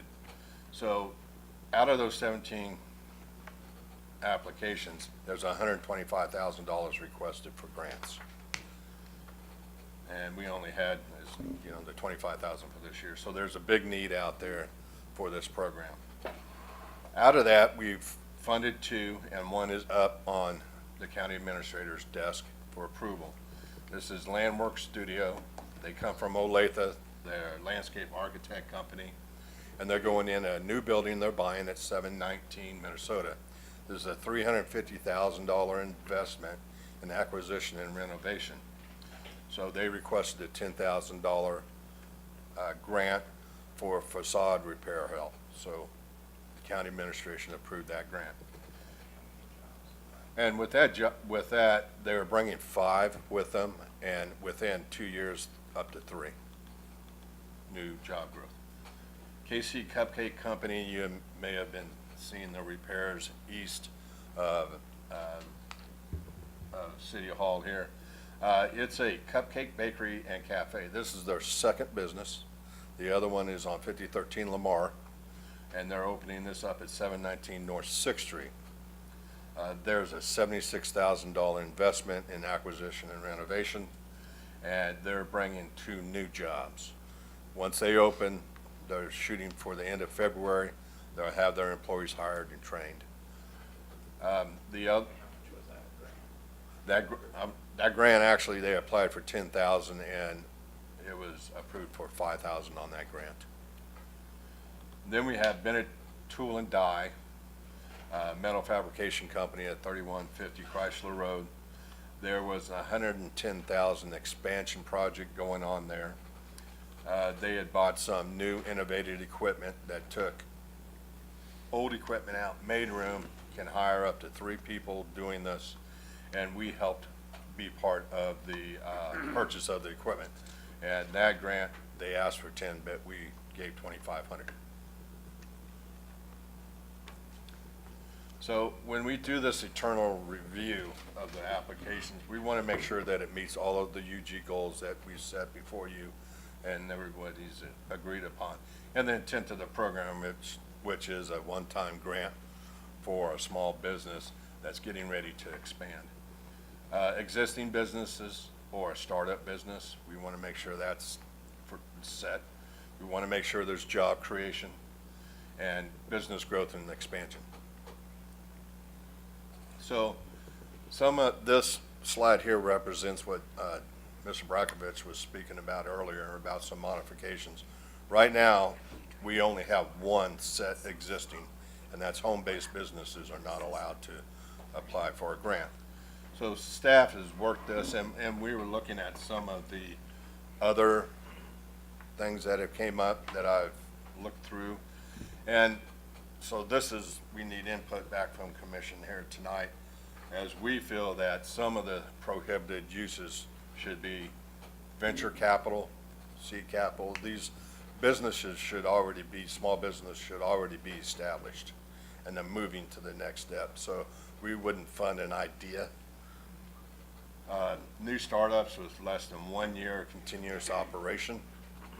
If a new business is leaving their home business and moving in to a storefront or something, that's one thing. But if we give them a $5,000 grant, we want to make sure their proof of concept is working. So one of our suggestions is a 1 year continuous of operations. Businesses are looking for funding. I get calls, hey, I need tools. I need some chairs. I need supplies. We don't think that that is viable. It's not the intent of the program. So any business that sells or serves alcohol beverage as its primary business function, right off the bat, no bars, no clubs, things like that, that sells any alcohol beverage as primary. So grants are for the primary source, cannot be subsidized. This is basically talking about I have reviewed grants that have came in, and most of their income is from other grants that aren't really approved yet. So it's gonna be hard to give a grant for, and this is just our thoughts, and we'd like some feedback on it, but, you know, if it's a primary source, it'll be hard to fund, in my opinion, that program, that business. And then emergency assistance to prevent a business from folding. If somebody calls me and says, hey, without this loan, I can't move forward, well, that's a red flag right there. I would not consider or recommend sending that out. And then anything other that you may want to add to. Just to add one thought on the grant, businesses with grants, one of the fears we had is if we get an application that has a business that has multiple grants funding it, how do we guarantee that our grant isn't subsidizing something that those other grant dollars should have already paid for? And that's just not part of our review process now. I mean, and it seemed unreasonable on our part if we were asking, someone had made an application for, you know, a nominal amount of $2,500 or $5,000 that, okay, but now submit all of your other documentation for grant funding so we can sift through that to ensure that you're not subsidizing. So what we try to do with all of these is not throw up any really general statements, although I think we've got a typo on existing businesses looking for funding, since that's what this program really is. But talk a little bit more about some of the specific issues that we're seeing with the applications that were received. And since we had it so open-ended, it could present an opportunity to maybe shore up the policy a little bit. There's a few more slides. So we have additional program recommendations too with this. We know it's a $5,000, $10,000 grant, which is substantial in some cases. But along with the business summary that we've asked them to submit, as George said, we're needing to get more information. So we're requesting a business summary, or business plan, I'm sorry, be submitted. Doesn't have to be a outrageous one, just something that shows some projections, hiring, you know, things like that we can review. And because what this program is, it has to have a gap, you know, in order to fund it. It has to show that there's a strategic plan and they're leveraging our grant with their strategic plan to get into the next phase. So the other thing is a first come, first serve. We want to just make clear that it's for the review process only. It's not first come, first serve for grants. And currently we have a 2-week evaluation period. We would like to extend that to 30-day evaluation. So that's the end of the presentation. There's questions and comments. Commissioner Townsend and Commissioner Murguia. Okay, good evening. Would you please go back to the prohibited uses? And there it is, okay. Now, you mentioned a typo, existing businesses looking for funding. I thought that's what this was, so that should not be there, right? Well, correct, but as I explained, it's more like they're calling in for funding because I need some supplies, or it's the way I did it, I apologize. It was a typo. But it's basically, I have calls from businesses that just want $2,500 because they need to fill up their supply cabinet, basically. I think what we were looking to do is probably make a distinction between equipment purchases for a business and then things that could be classified as office supplies or kind of day-to-day supplies that could be part of any normal business function. Okay, I guess I'm a little bit, my thought is, whatever they need, though, I thought that was what this program was supposed to be about. In the 3 that were awarded these grants, did I hear you say that they got tools, or tell me again the distinction of those 3 that got grants from things not on this list or on this list? Okay, so Landmark Studio was facade repair, window repair. Cupcake Company was kitchen equipment, bakery, coffee machine, tables, things like that for the bakery. And Bennett Tool and Die was an innovative piece of equipment that cost, the renovation was, the expansion, was $110,000. So we put $2,500 in as a partner with them, because they met the goals and the intent of the program. I guess I'm still having some concern. It sounds like, well, in each case, you have a business, they're gonna have different requirements or needs based on what they do. The request of the Cupcake Company, that seemed reasonable for what they do. But I could see that maybe there's someone who has a different type of office business, or maybe they're a temporary agency and maybe they would need office supplies. So that's why I'm still a bit hesitant about this, one of the prohibited uses that we talked about before. I mean, it just depends on what your tools are of the trade. If the overall goal is to help businesses, then I guess I'm still not, I'm uncomfortable with that. Sure. If I might just add one other comment, then as we reviewed this with the county administrator's office, staff, we all were kind of reminded that it should be kind of this gap financing component to it. And so as we kind of delved into some of the details of these applications, it just seems like purchasing, and I know you're talking about a very specific kind of business, but some of the requests we were seeing is basic office supplies. And so we weren't sure how to really make any correlation between why is there a gap in financing your business if you need to buy paper or pens or a desk or a chair or something of that nature. And really, how does it relate back again to these overall goals in terms of job creation and expansion or growth of a business?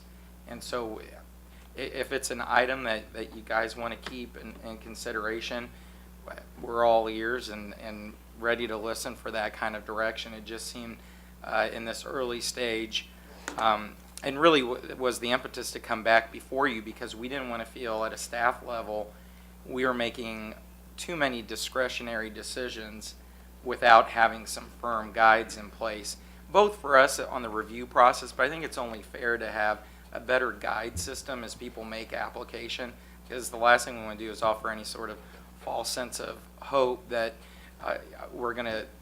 we've got grant dollars available for whatever your need is, if our intent isn't really whatever your need is. The of the three businesses that received the funds, were they startups or they've been in business? Can we go back to that other list again, the prohibited uses? Yeah, new startups with less than 1 year of continuous operation. So we're saying we would not, or is your proposal that we would not fund entities like that? With showing a continuous operation, because a lot of times, like as I'm looking at these applications, they're coming from a home-based business. One, we don't allow home-based business, but they want to lease a place, and that's great, and that's the next phase, next step in their growth. But to give them a $5,000 loan and their business may or may not work, I don't know. Well, is it that they're in the home base, or that they've been in the home? Maybe they have been in the home and have been successful for 2 years. So are we saying they wouldn't qualify? I think that's kind of the gray area we're in, is we're open to any interpretation you want to give us. I think it was just kind of if we were looking at some risk mitigation factors for these grant dollars, it was easy to, let's say, disqualify a business that didn't have a proven track record of any kind.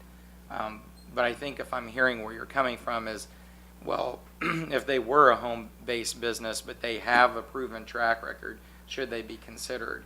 And I would argue, yeah, they probably should. And I think what Charles was looking for is, in terms of, again, a guide in analyzing a submittal, do we want to see some performance history? Or is that a weighted factor we could consider? So what I'm getting at then is, or what I'm hearing you understand is, if it's a startup with less than a year of continuous operation, the criteria of where they were, home-based or storefront, shouldn't make any difference if you're looking for history, right? I mean, that's what I would, yeah, okay. There's something about that existing businesses looking for funding, though, that still troubles me. Because all of these are gonna be existing businesses looking for funding. Yeah, that's a typo. Okay. Shouldn't All read like that. right. Thank you. Commissioner Murguia. So, this is the first year of the program, First 2 months. first 2 months, and you've already funded those We're 3 about, entities? yes, no, 2, and 1 is still up on the county administrator's office. Okay, and so are you telling me that our county administrator gets to decide how this grant money is distributed all by himself?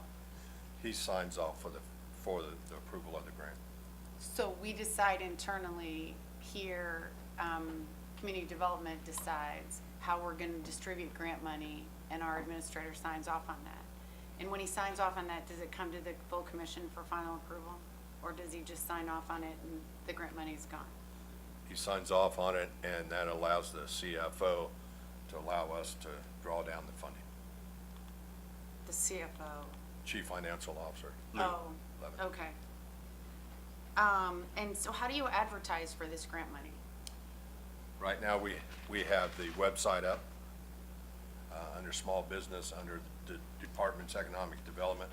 We have Greg Kendall out there, Jay Matlack, talking about it to businesses as well. We've had 2 referrals from them on this. I get calls all the time on it. We also did a couple of e-news blasts when we launched it. We also work with Downtown Shareholders. They're actually a funding partner on Casey Cupcake.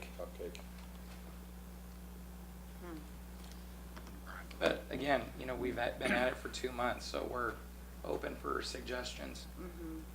And so, how did this program get started? Was this an idea that came from community and economic development? It was a staff, basically, review of how we can create a new incentive. Commissioner, this was part of the budget conversations this summer, and Commission authorized it. I'm not sure if it was separate action, but it was during that conversation this summer that this was brought forward by Economic Development and Mr. Bach to provide this kind of a concept. And I believe you were here a couple months ago laying out the start of it. So Right. that's when it was discussed I mean, the first. premise is we have these larger scale projects that use industrial revenue bonds, and we have issuance fees that go with those bonds. Typically, those issuance fees just flowed into the general fund. And so we wanted an opportunity to use some of these larger projects that, you know, typically occur in other parts of our community to maybe help fund up a grant program to really help some of the small business activity that we were seeing in other parts of the community. Although originally the early discussions kind of had maybe more defined corridors, but as we came back through this committee, the intent of the committee seemed to be to offer it as a community-wide incentive. So, this is truly not directed at the two of you. I think you do a great job. I think you know that I think you do a great job in your department. I think you work really hard for economic development in Wyandotte County. But candidly, given our history and the commission, some of the commissioners' concerns about transparency and optics on how giving away grant money looks, I mean, candidly, this is $25,000 that our county administrator has carte blanche to just give away to whoever he thinks fit this sort of random broad criteria. it doesn't look good to me at all. Frankly, I think you've worked very hard on it. I think you've done as you've been directed to try to do. And I think it's well intended, but I can't imagine any business, the businesses will not be lined up outside your door for money that we only have $25,000 to give away. And at some point, people are gonna turn on one another over that money. And they're gonna start saying, why did Cupcake Company get money, free money from the unified government, and why did, you know, Sally's Sweets down the street not get money? I think this looks not good at all. And given the criticism that this commission has taken and committee members have taken over how grant money is distributed, I think if we're gonna distribute grant money, there needs to be a process in place, and it needs to be very transparent, and it needs to be very fair with a very specific criteria. And I think we may look at maybe turning this over to our community committee. So, because then it truly would be representative of that if we're gonna be in the business. So, not that you've made bad picks, and not that anything has been done wrong, but I think we need to have a consistent and fair way in dealing with grant money and how we distribute it in the community, so. Commissioner Walters. Well, thanks for being here tonight. I think it's great that we're having this discussion. It seems like a lot of times we set up programs and then we go our merry way and we never quite check back to see how they're working out. So I have some, I guess, some concerns or observations similar, not really concerns, but observations similar to Commissioner Townsend, because I kind of thought this was to help startups as much as anything. So the requirement that you have an existing business surprised me. And so are these, like the architect, landscape architect, they're setting up a second office? Is that, they're in operation now and they're moving here or setting up? Yes, sir. They're moving from Olathe to here. Moving from Olathe to here. And we gave them 5,000 of, didn't you say $300,000? $350,000 investment of acquisition and renovation. We gave them a We gave 10,000. 10. And the Cupcake, they're in existence somewhere else and they're opening a second place? Correct. Yeah. I guess the question that, and then the Tool and Die, I understand they're buying some equipment. So I guess the question I have is, did we really make a difference in any of these? Did our money really help them or make these things happen?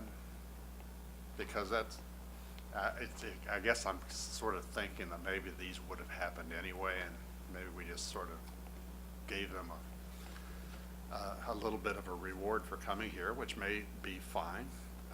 But I kind of thought we would be taking more of a risk than we seem to be. But, you know, this is your business, not mine. And evidently you have plenty of applicants for very limited resources, so we can be somewhat selective, but we do want to take a risk also. So I think we're probably going to have some failures with this program over time, but just my observation is that if we're just so cautious that we only fund projects that probably would have happened anyway or have very great abilities to attract capital from other places, then maybe we're missing an opportunity. That's my observation. Thanks. I think those are very fair comments, and I probably share some of your sentiment about startups, and that is the risk. And you know, a startup's obviously not going to have a proven track record. Right. So if the recommendation is to keep them in the mix and keep them under consideration, I think we could definitely live with that. I think what you're seeing is kind of a staff level reaction to the volume of applications we got. Again, for a smaller pool than what's available on an annual basis, and kind of what's happened in the last 2 months. So, again, I guess we could apologize because this is presented in a pretty raw fashion, but it is what it is. And I think it's the most fair way to represent what the activity's been in the last few months. So I think one of the things that, well, a couple of things that we've heard here is that, first of all, you're asking for some feedback on these criteria, and some of these you've gotten so far tonight. But if you could forward that to us, then we could continue to provide feedback if it strikes us with that in front of us rather than thinking back to this. I think we've heard some concerns about criteria for selection, and if we could be reminded again the framework that was set up at the beginning, then we might be able to react to that framework with additional suggestions above and beyond this in terms of process and criteria, because we've had some concerns about both process and criteria, and we might be able to provide additional guidance on that. Yes, ma'am. I'm wanting to say that I do appreciate the work that's gone into this, and I do realize that we are at the very fledgling starting position for this. So there's going to be some, this is going to work, that's not going to work. But I guess my overall concern is that we not be so restrictive at this point that we don't make a difference in trying to get aid to some businesses who were primarily, when this started out, going to be in distressed areas, economically challenged areas. And I appreciate that you showed the location of these properties. So it seems like the money's going to businesses in the older part of the city. So that is something definitely that I would continue to watch, because that was one of the main targets and purposes of the program. With regard to the administrator signing off, I'm not uncomfortable with that, but my question is, does it come to him with a recommendation from your office? Yes, ma'am, it does. Okay. Any other discussion or comments or questions? If not, if you would forward those materials, then we can continue to provide some follow-up and feedback for you. Thank you very much for your presentation. Thank you. Real quickly, can you tell me again, how many applicants did you have? 17 17 applications. completed. Okay.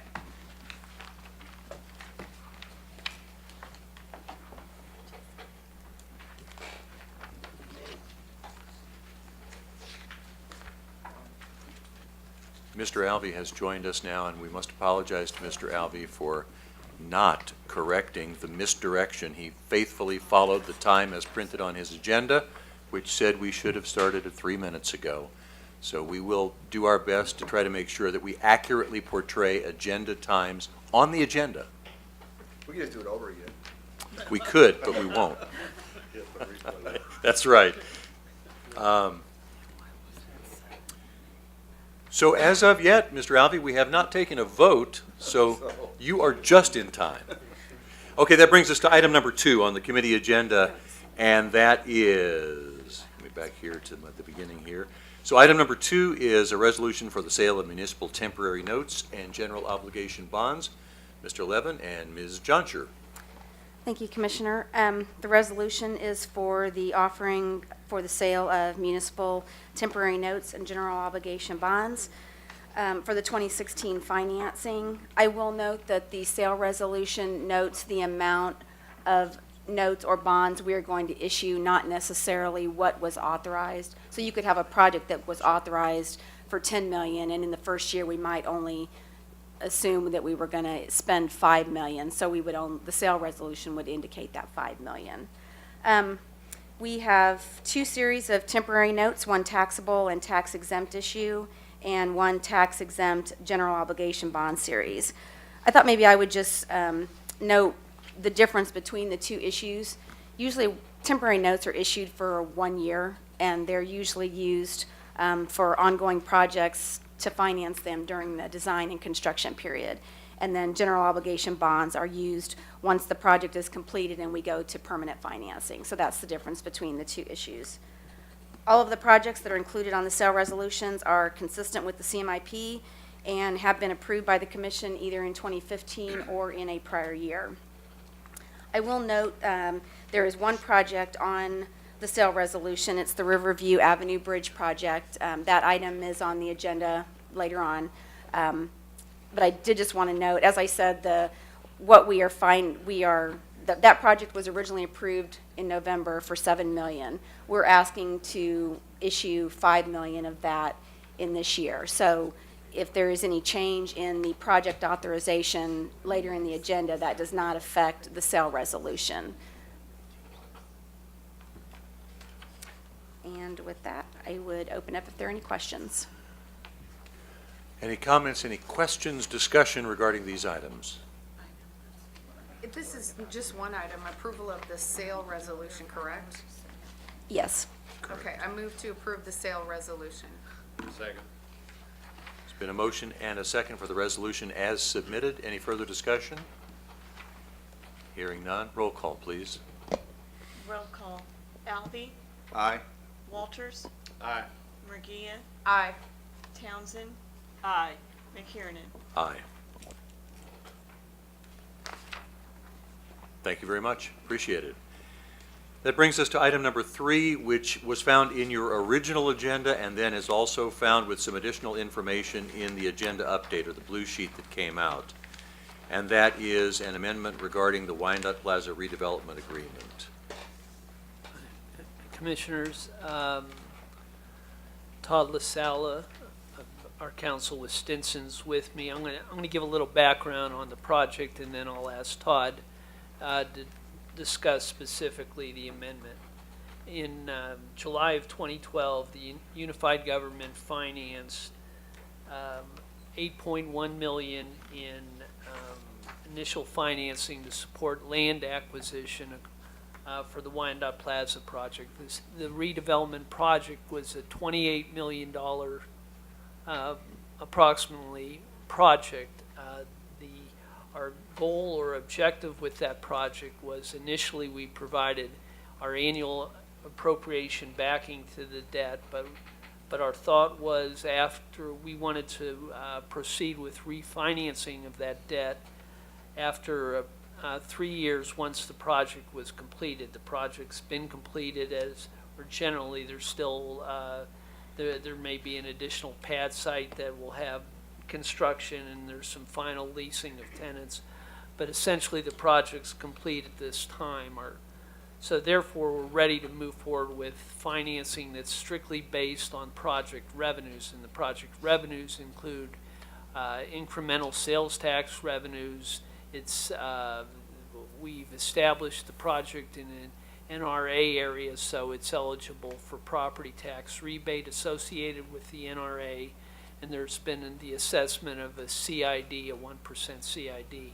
And so with those 3 revenue sources in place, we're able to move forward with a refinancing, remove our annual appropriation backing, and then the future financing, which our expectation is we'll bring that back to you in January.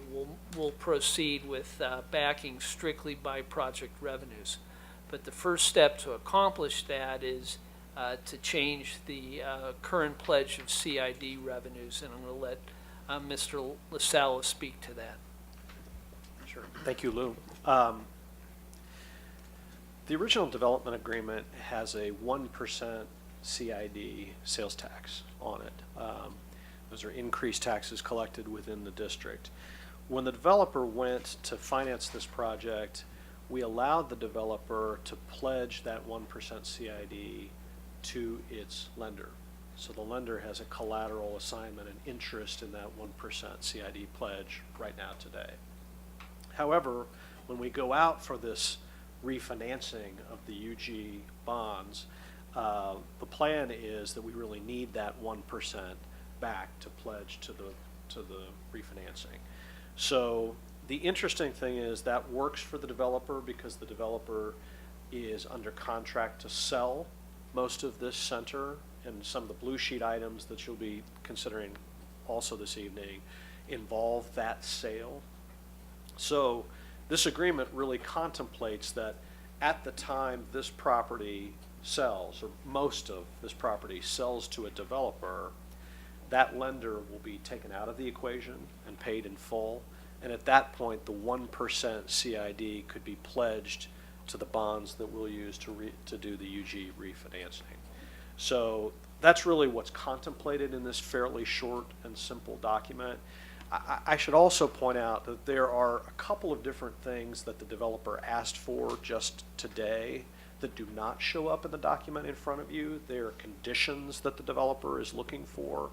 But again, they were requested today. One of the conditions is that they'd really like this refinancing to take place by a date certain and to happen quickly. And so we're talking about maybe a condition that all of this occurs on or before April 1st. The refinancing occurs on or before April 1st of 2016. That is also in the UG's interest. We'd like to have it happen probably in February, but we would perhaps agree to an outside date. The second condition that they requested today that there's not agreement on yet is that they are interested, if there are excess revenues available from the refinancing, they would like access to a portion of those excess revenues. Now, we haven't really discussed that yet. We haven't agreed to that, but it is a condition that's been requested. So I think if this committee is willing to proceed with this amendment, I think we'd like you to allow us to negotiate with the developer about the conditions that they requested today and come to full commission with those conditions fully vetted and agreed to with an amended document. What are the conditions on which they're asking for access to those excess revenues? Closing. Oh, okay. Closing. The bonds would be publicly sold, so all that money would be available at closing. And frankly, the projections today, Lou can speak to, do contemplate that there will be some excess revenues available. Yeah, I might add, the original development agreement actually, we were looking at funding that there was, that total project costs, that the public funding constituted approximately 50% of total funding, and the developer has the ability to capture, I believe the number is slightly under 13 million in total revenues if that's available. So to date, we have funded the developer 7 million, and they're looking to capture based on the refinancing up to that project cap. Our current projections with working with our underwriters on this issue is that the developer will be able to receive approximately $5 million of that remaining amount. But that was always contemplated since the inception of the development agreement.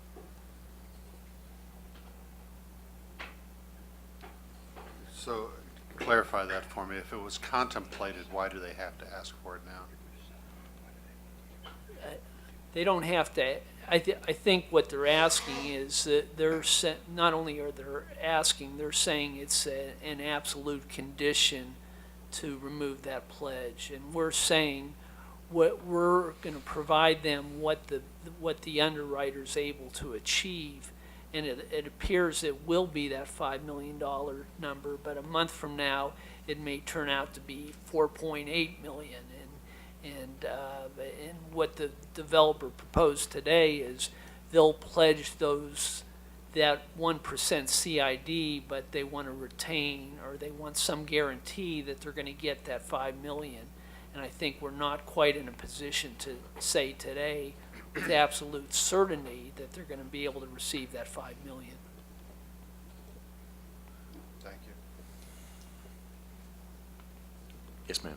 So, this is a lot of stuff, and we just got this, the blue sheet. So, are all of these attached to the same development agreement?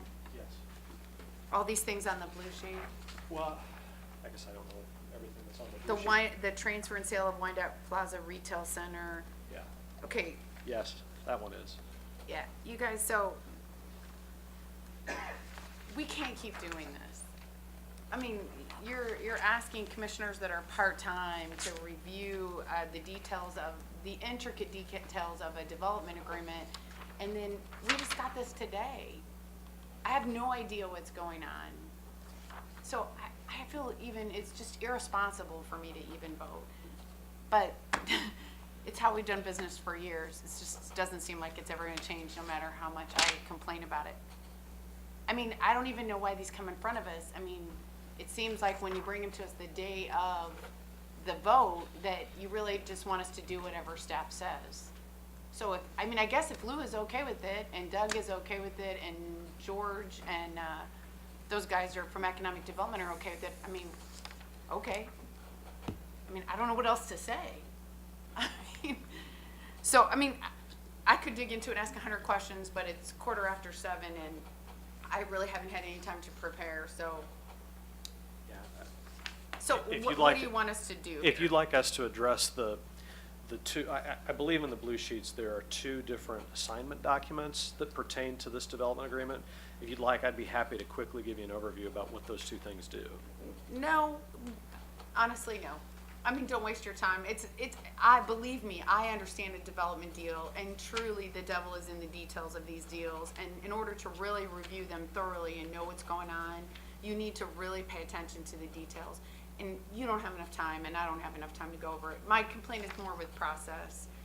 Was there a reason it was blue sheeted through so quickly, and is there a reason? We've been working with the developer probably for, I'm gonna say 6 months on this, on getting the assignment of this CID, and there were other options that were being considered, and probably, I'm thinking it was about 2 weeks ago, we finally got agreement from both our team and the development team how we were going to move forward with the financing, and then Mr. LaSalle, once we had reached that, then he was able to draft the second amendment.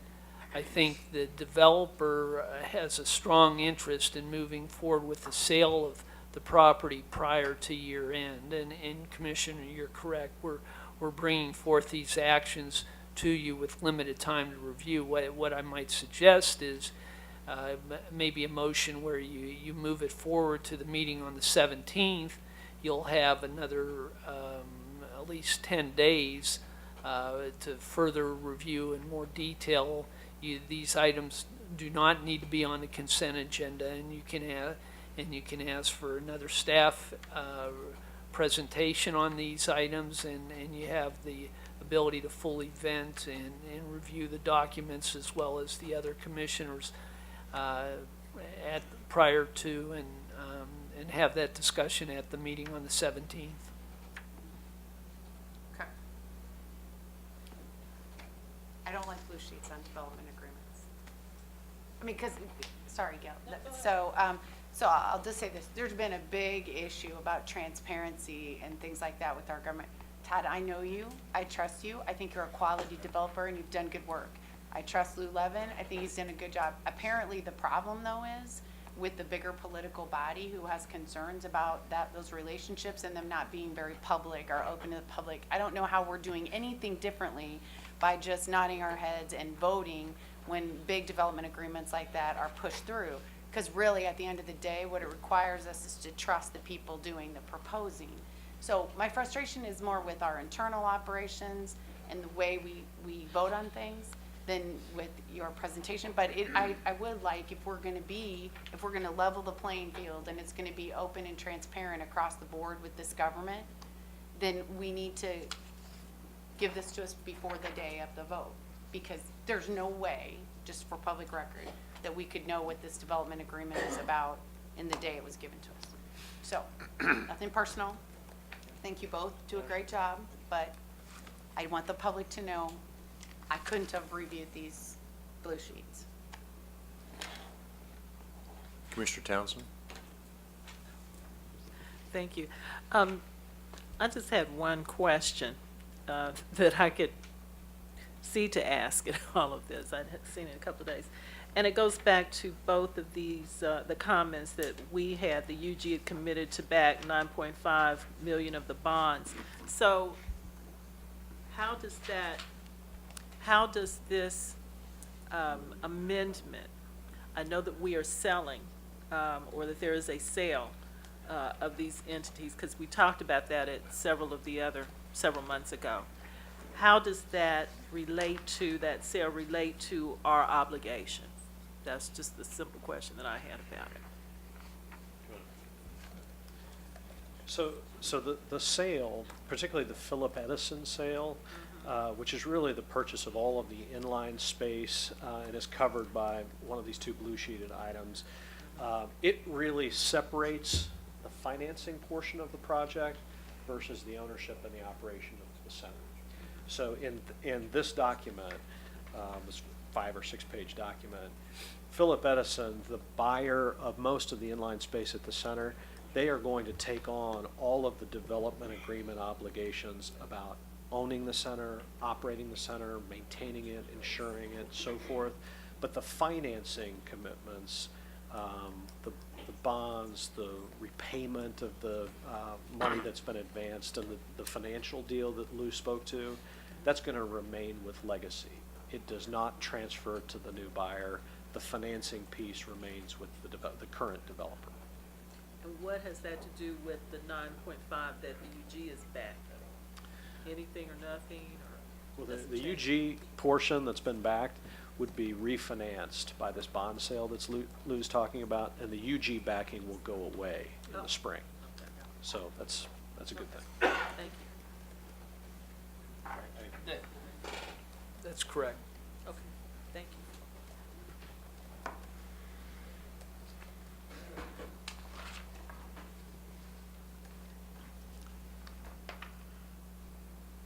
Okay, so any other discussion? So it seems that original item 3 and new items 4 and 5 are all related to the same original development agreement, modifying first a portion of it and then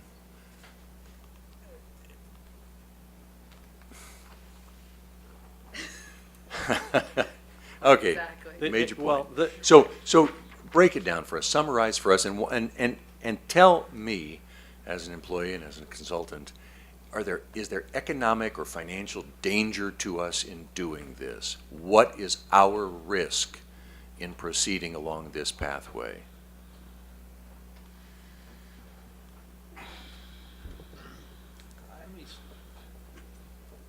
I think our objective, as I tried when I started my comments, was to really remove ourselves from our annual appropriation backing on this debt. That was our intention all along, and we finally are at the project's been successful. We're at a position that we can move forward with a refinancing that's backed strictly by project revenues. So really our risk is if we don't proceed, we're responsible for that debt. We do not have access to the CID revenues, and we'll have to back the project by other revenue sources, other than the incremental property tax and sales tax revenues. And so really that's our risk, is our inability to move forward with the financing. Now, when the commission approved the first amendment to the development agreement, there were terms that allowed us to have another special assessment. We could have an add-on CID as well as a special assessment upon the property, and we retain that ability to really I'll say minimize our future risks. But the developer's position was, their preference was not to have those add-on assessments, but to pledge that original CID revenue stream back to the government. I don't know, Commissioner, if that... So these three taken together remove our annual appropriation obligation as a backstop to the bonds that have been issued, correct? Number 3. So number 3 removes our annual appropriation and instead directs the CID revenue there which then absolves us of that responsibility.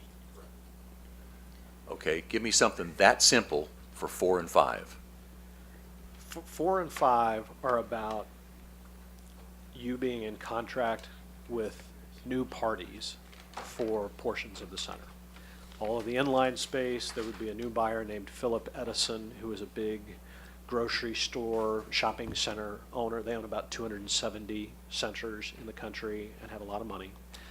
You would substitute them in for Legacy. It's a new buyer that you would have, it's a new developer entity that you'd have a relationship by virtue of that document. And what danger to us exists in changing from the old to the new contracted agency company? Well, in theory, if the new buyer was not, if the new developer was not as good as the one you had, it's a new party. It's the devil you don't know.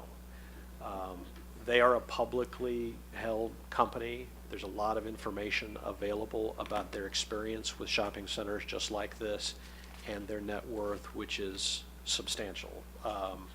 So I'm not sure there's huge risk here. Let's flip it over. Yeah. Give me that compelling reason why I should say, heck yes. Okay. In addition to their 270 centers just like this that they own, let me read to you from something that's on their website and is publicly available. The company's portfolio at year end, this is half of the company, one of the two funds, consisted of 138 properties totaling 14.7 million square feet of space and within 27 states in the United States, and represent an aggregate purchase price of $2.1 billion. In their portfolio, they're about 95% leased. All of those are factors that tell you this is a very big, very well-operated company that you've got that's coming in to buy this part of the center.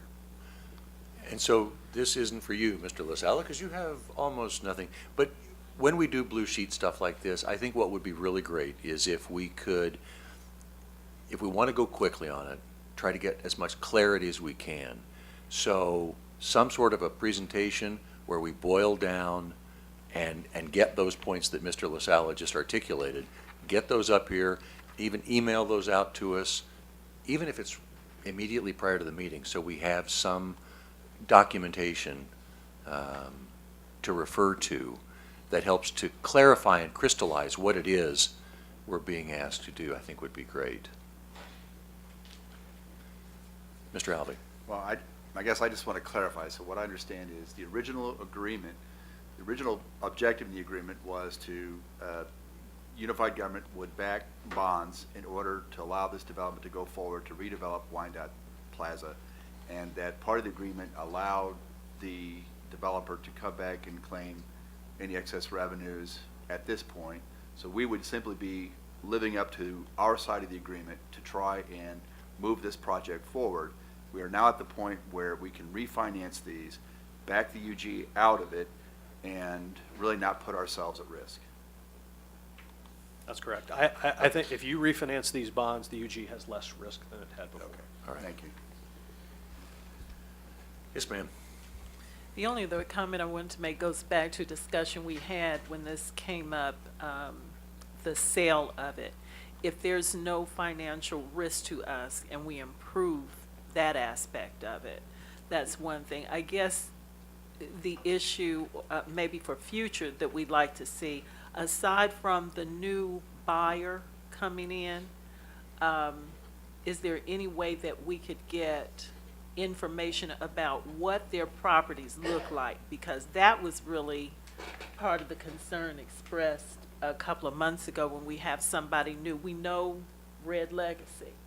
So why are we turning these properties over to people that may not be as well known in this community? That's the other part of this that in the future would be good to have some information Commissioner, about. on this one, that's a really good point. On this one, in the Philip Edison piece of this, the inline space in particular, I'm going to get George the website for this company. It's a really good website, and you will be able to go through and click and see all of their holdings really nationwide. You can even do it state by state and find that there are 3 properties in the state of Kansas, and you can see what they are and what those centers look like. And On the Philip Edison piece, that's easy to do. The other blue sheet that you have is the sale of the Krispy Kreme pad site.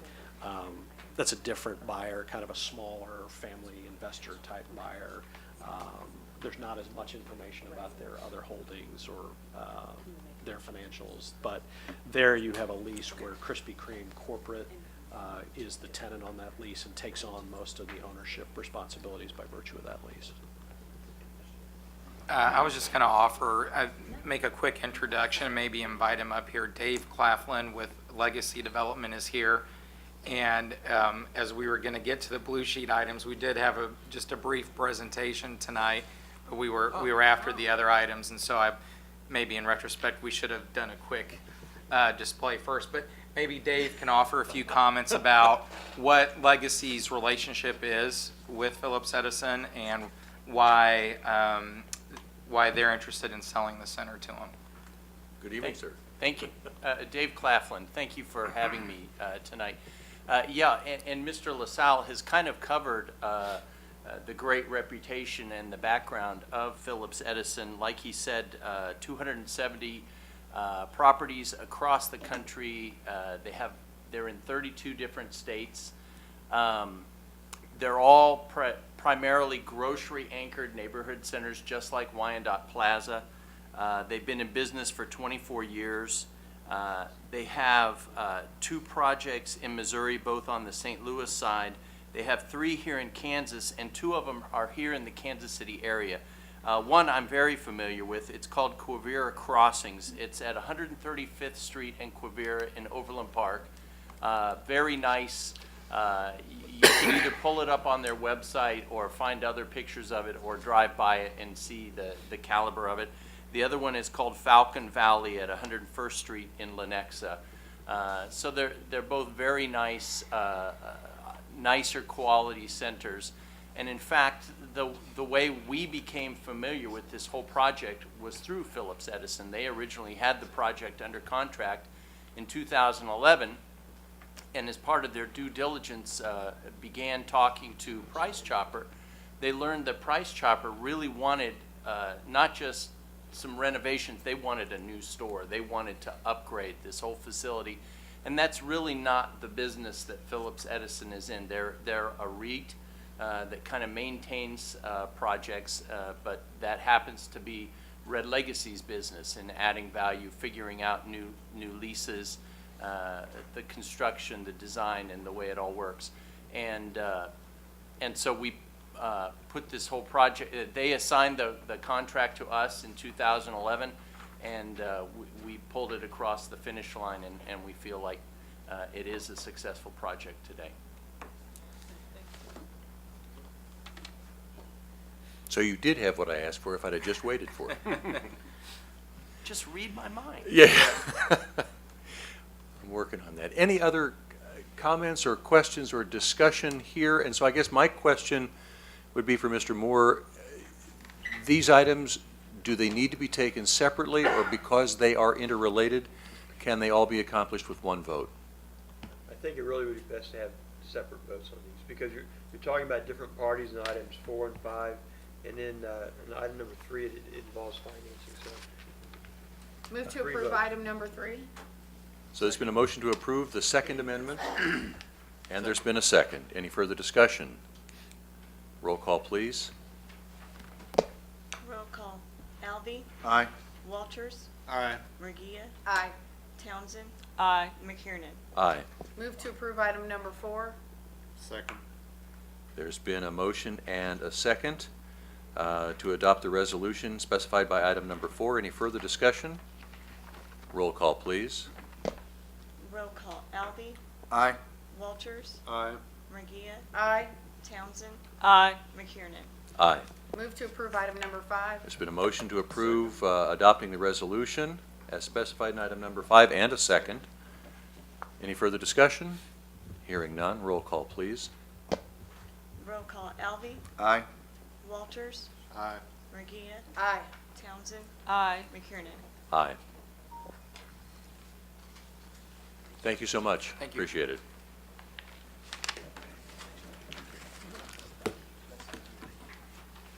Brings us to Yes. The final item on our committee agenda tonight, which is on the blue sheet, is listed as item number 4, and that is discussion of options concerning, well, it's now 6. It's 4, it's 6 compared to the original agenda. Anyway, Okay. you're fine, we're fine. Okay. It's options concerning Riverview Avenue Bridge at grade. Mr. Heatherman? Thank you, Mr. Chairman. So at last month's meeting, as you recall, we had the first discussion of the bonded projects, including a discussion of the Riverview Avenue Bridge. A number of commissioners had questions for us that evening, and we have spent some time in the last month being able to answer questions and brief individual commissioners on some additional dimensions to that project, which we can stand tonight and answer any additional questions you may have. Just the quick recap is associated with the Turner Commerce Center project comes the opportunity and funding to replace the bridge at Riverview Avenue with another intersection configuration. That existing bridge had emergency repairs done. It is functionally safe, but it is obsolete and does need to have a planned program to replace. The Turner Commerce Center project does generate a revenue stream and has a need as well due to its own traffic to see that bridge improved. The two options that had been under discussion was either a replacement with another bridge or a replacement with an at-grade intersection with traffic signal. Staff has provided information about some of the pros and cons on various dimensions, both cost, operations, safety, etc. Last Monday at the Public Works Standing Committee, we discussed the project and presented it in somewhat more detail with the idea that the Public Works Standing Committee, as the committee with jurisdiction over types of infrastructure and that would want to weigh in. They did hear about the project, and there was a unanimous recommendation from Public Works Standing Committee to endorse the project subject to financing, which brings us to tonight in this committee, which has the jurisdiction over making the approvals for any financing that would go with. And as had been discussed at last month's meeting, the committee, your committee, did go ahead and approve the project at the original $7 million level, which corresponded to the at-grade intersection, and that's how the resolution was written that night. In order to change it to a bridge project, if that is the Commission's desire, it would require an action to approve an amended resolution, which Debbie has, and Debbie can talk a little bit more about the financing aspects of this project. As Bill said, last month we approved the project at $7 million for the at-grade intersection. So if the option is to move forward with the bridge project, we would have an amending resolution that would authorize the project moving forward with the bridge at $8.8 million. And I did include a copy of a resolution in the packet that you received, in the blue sheet packet. However, that resolution was not an amending resolution, so I do have copies of the correct resolution to pass out if that's the option that you choose. Move for approval. Second. Sorry. Of which, let's be specific about this, because Public Works Standing Committee, if I remember correctly, endorsed the bridge project. And so I want to clarify, is the motion for approval to approve the amending resolution to fund the bridge project? Yes. Okay. Yeah. Because our request for action just says pick one. And I want to make sure we specify which one we pick. So we do have a motion and a second for the amending resolution that would fund the bridge project at $8.8 million estimated. Yes. Any further discussion? Hearing none, roll call, please. Roll call. Alvey. Aye. Walters. Aye. Murguia. Aye. Townsend. Aye. McKiernan. Aye. Gentlemen and lady, thank you very much. Appreciate, with no other items on our agenda for this evening, this meeting is adjourned.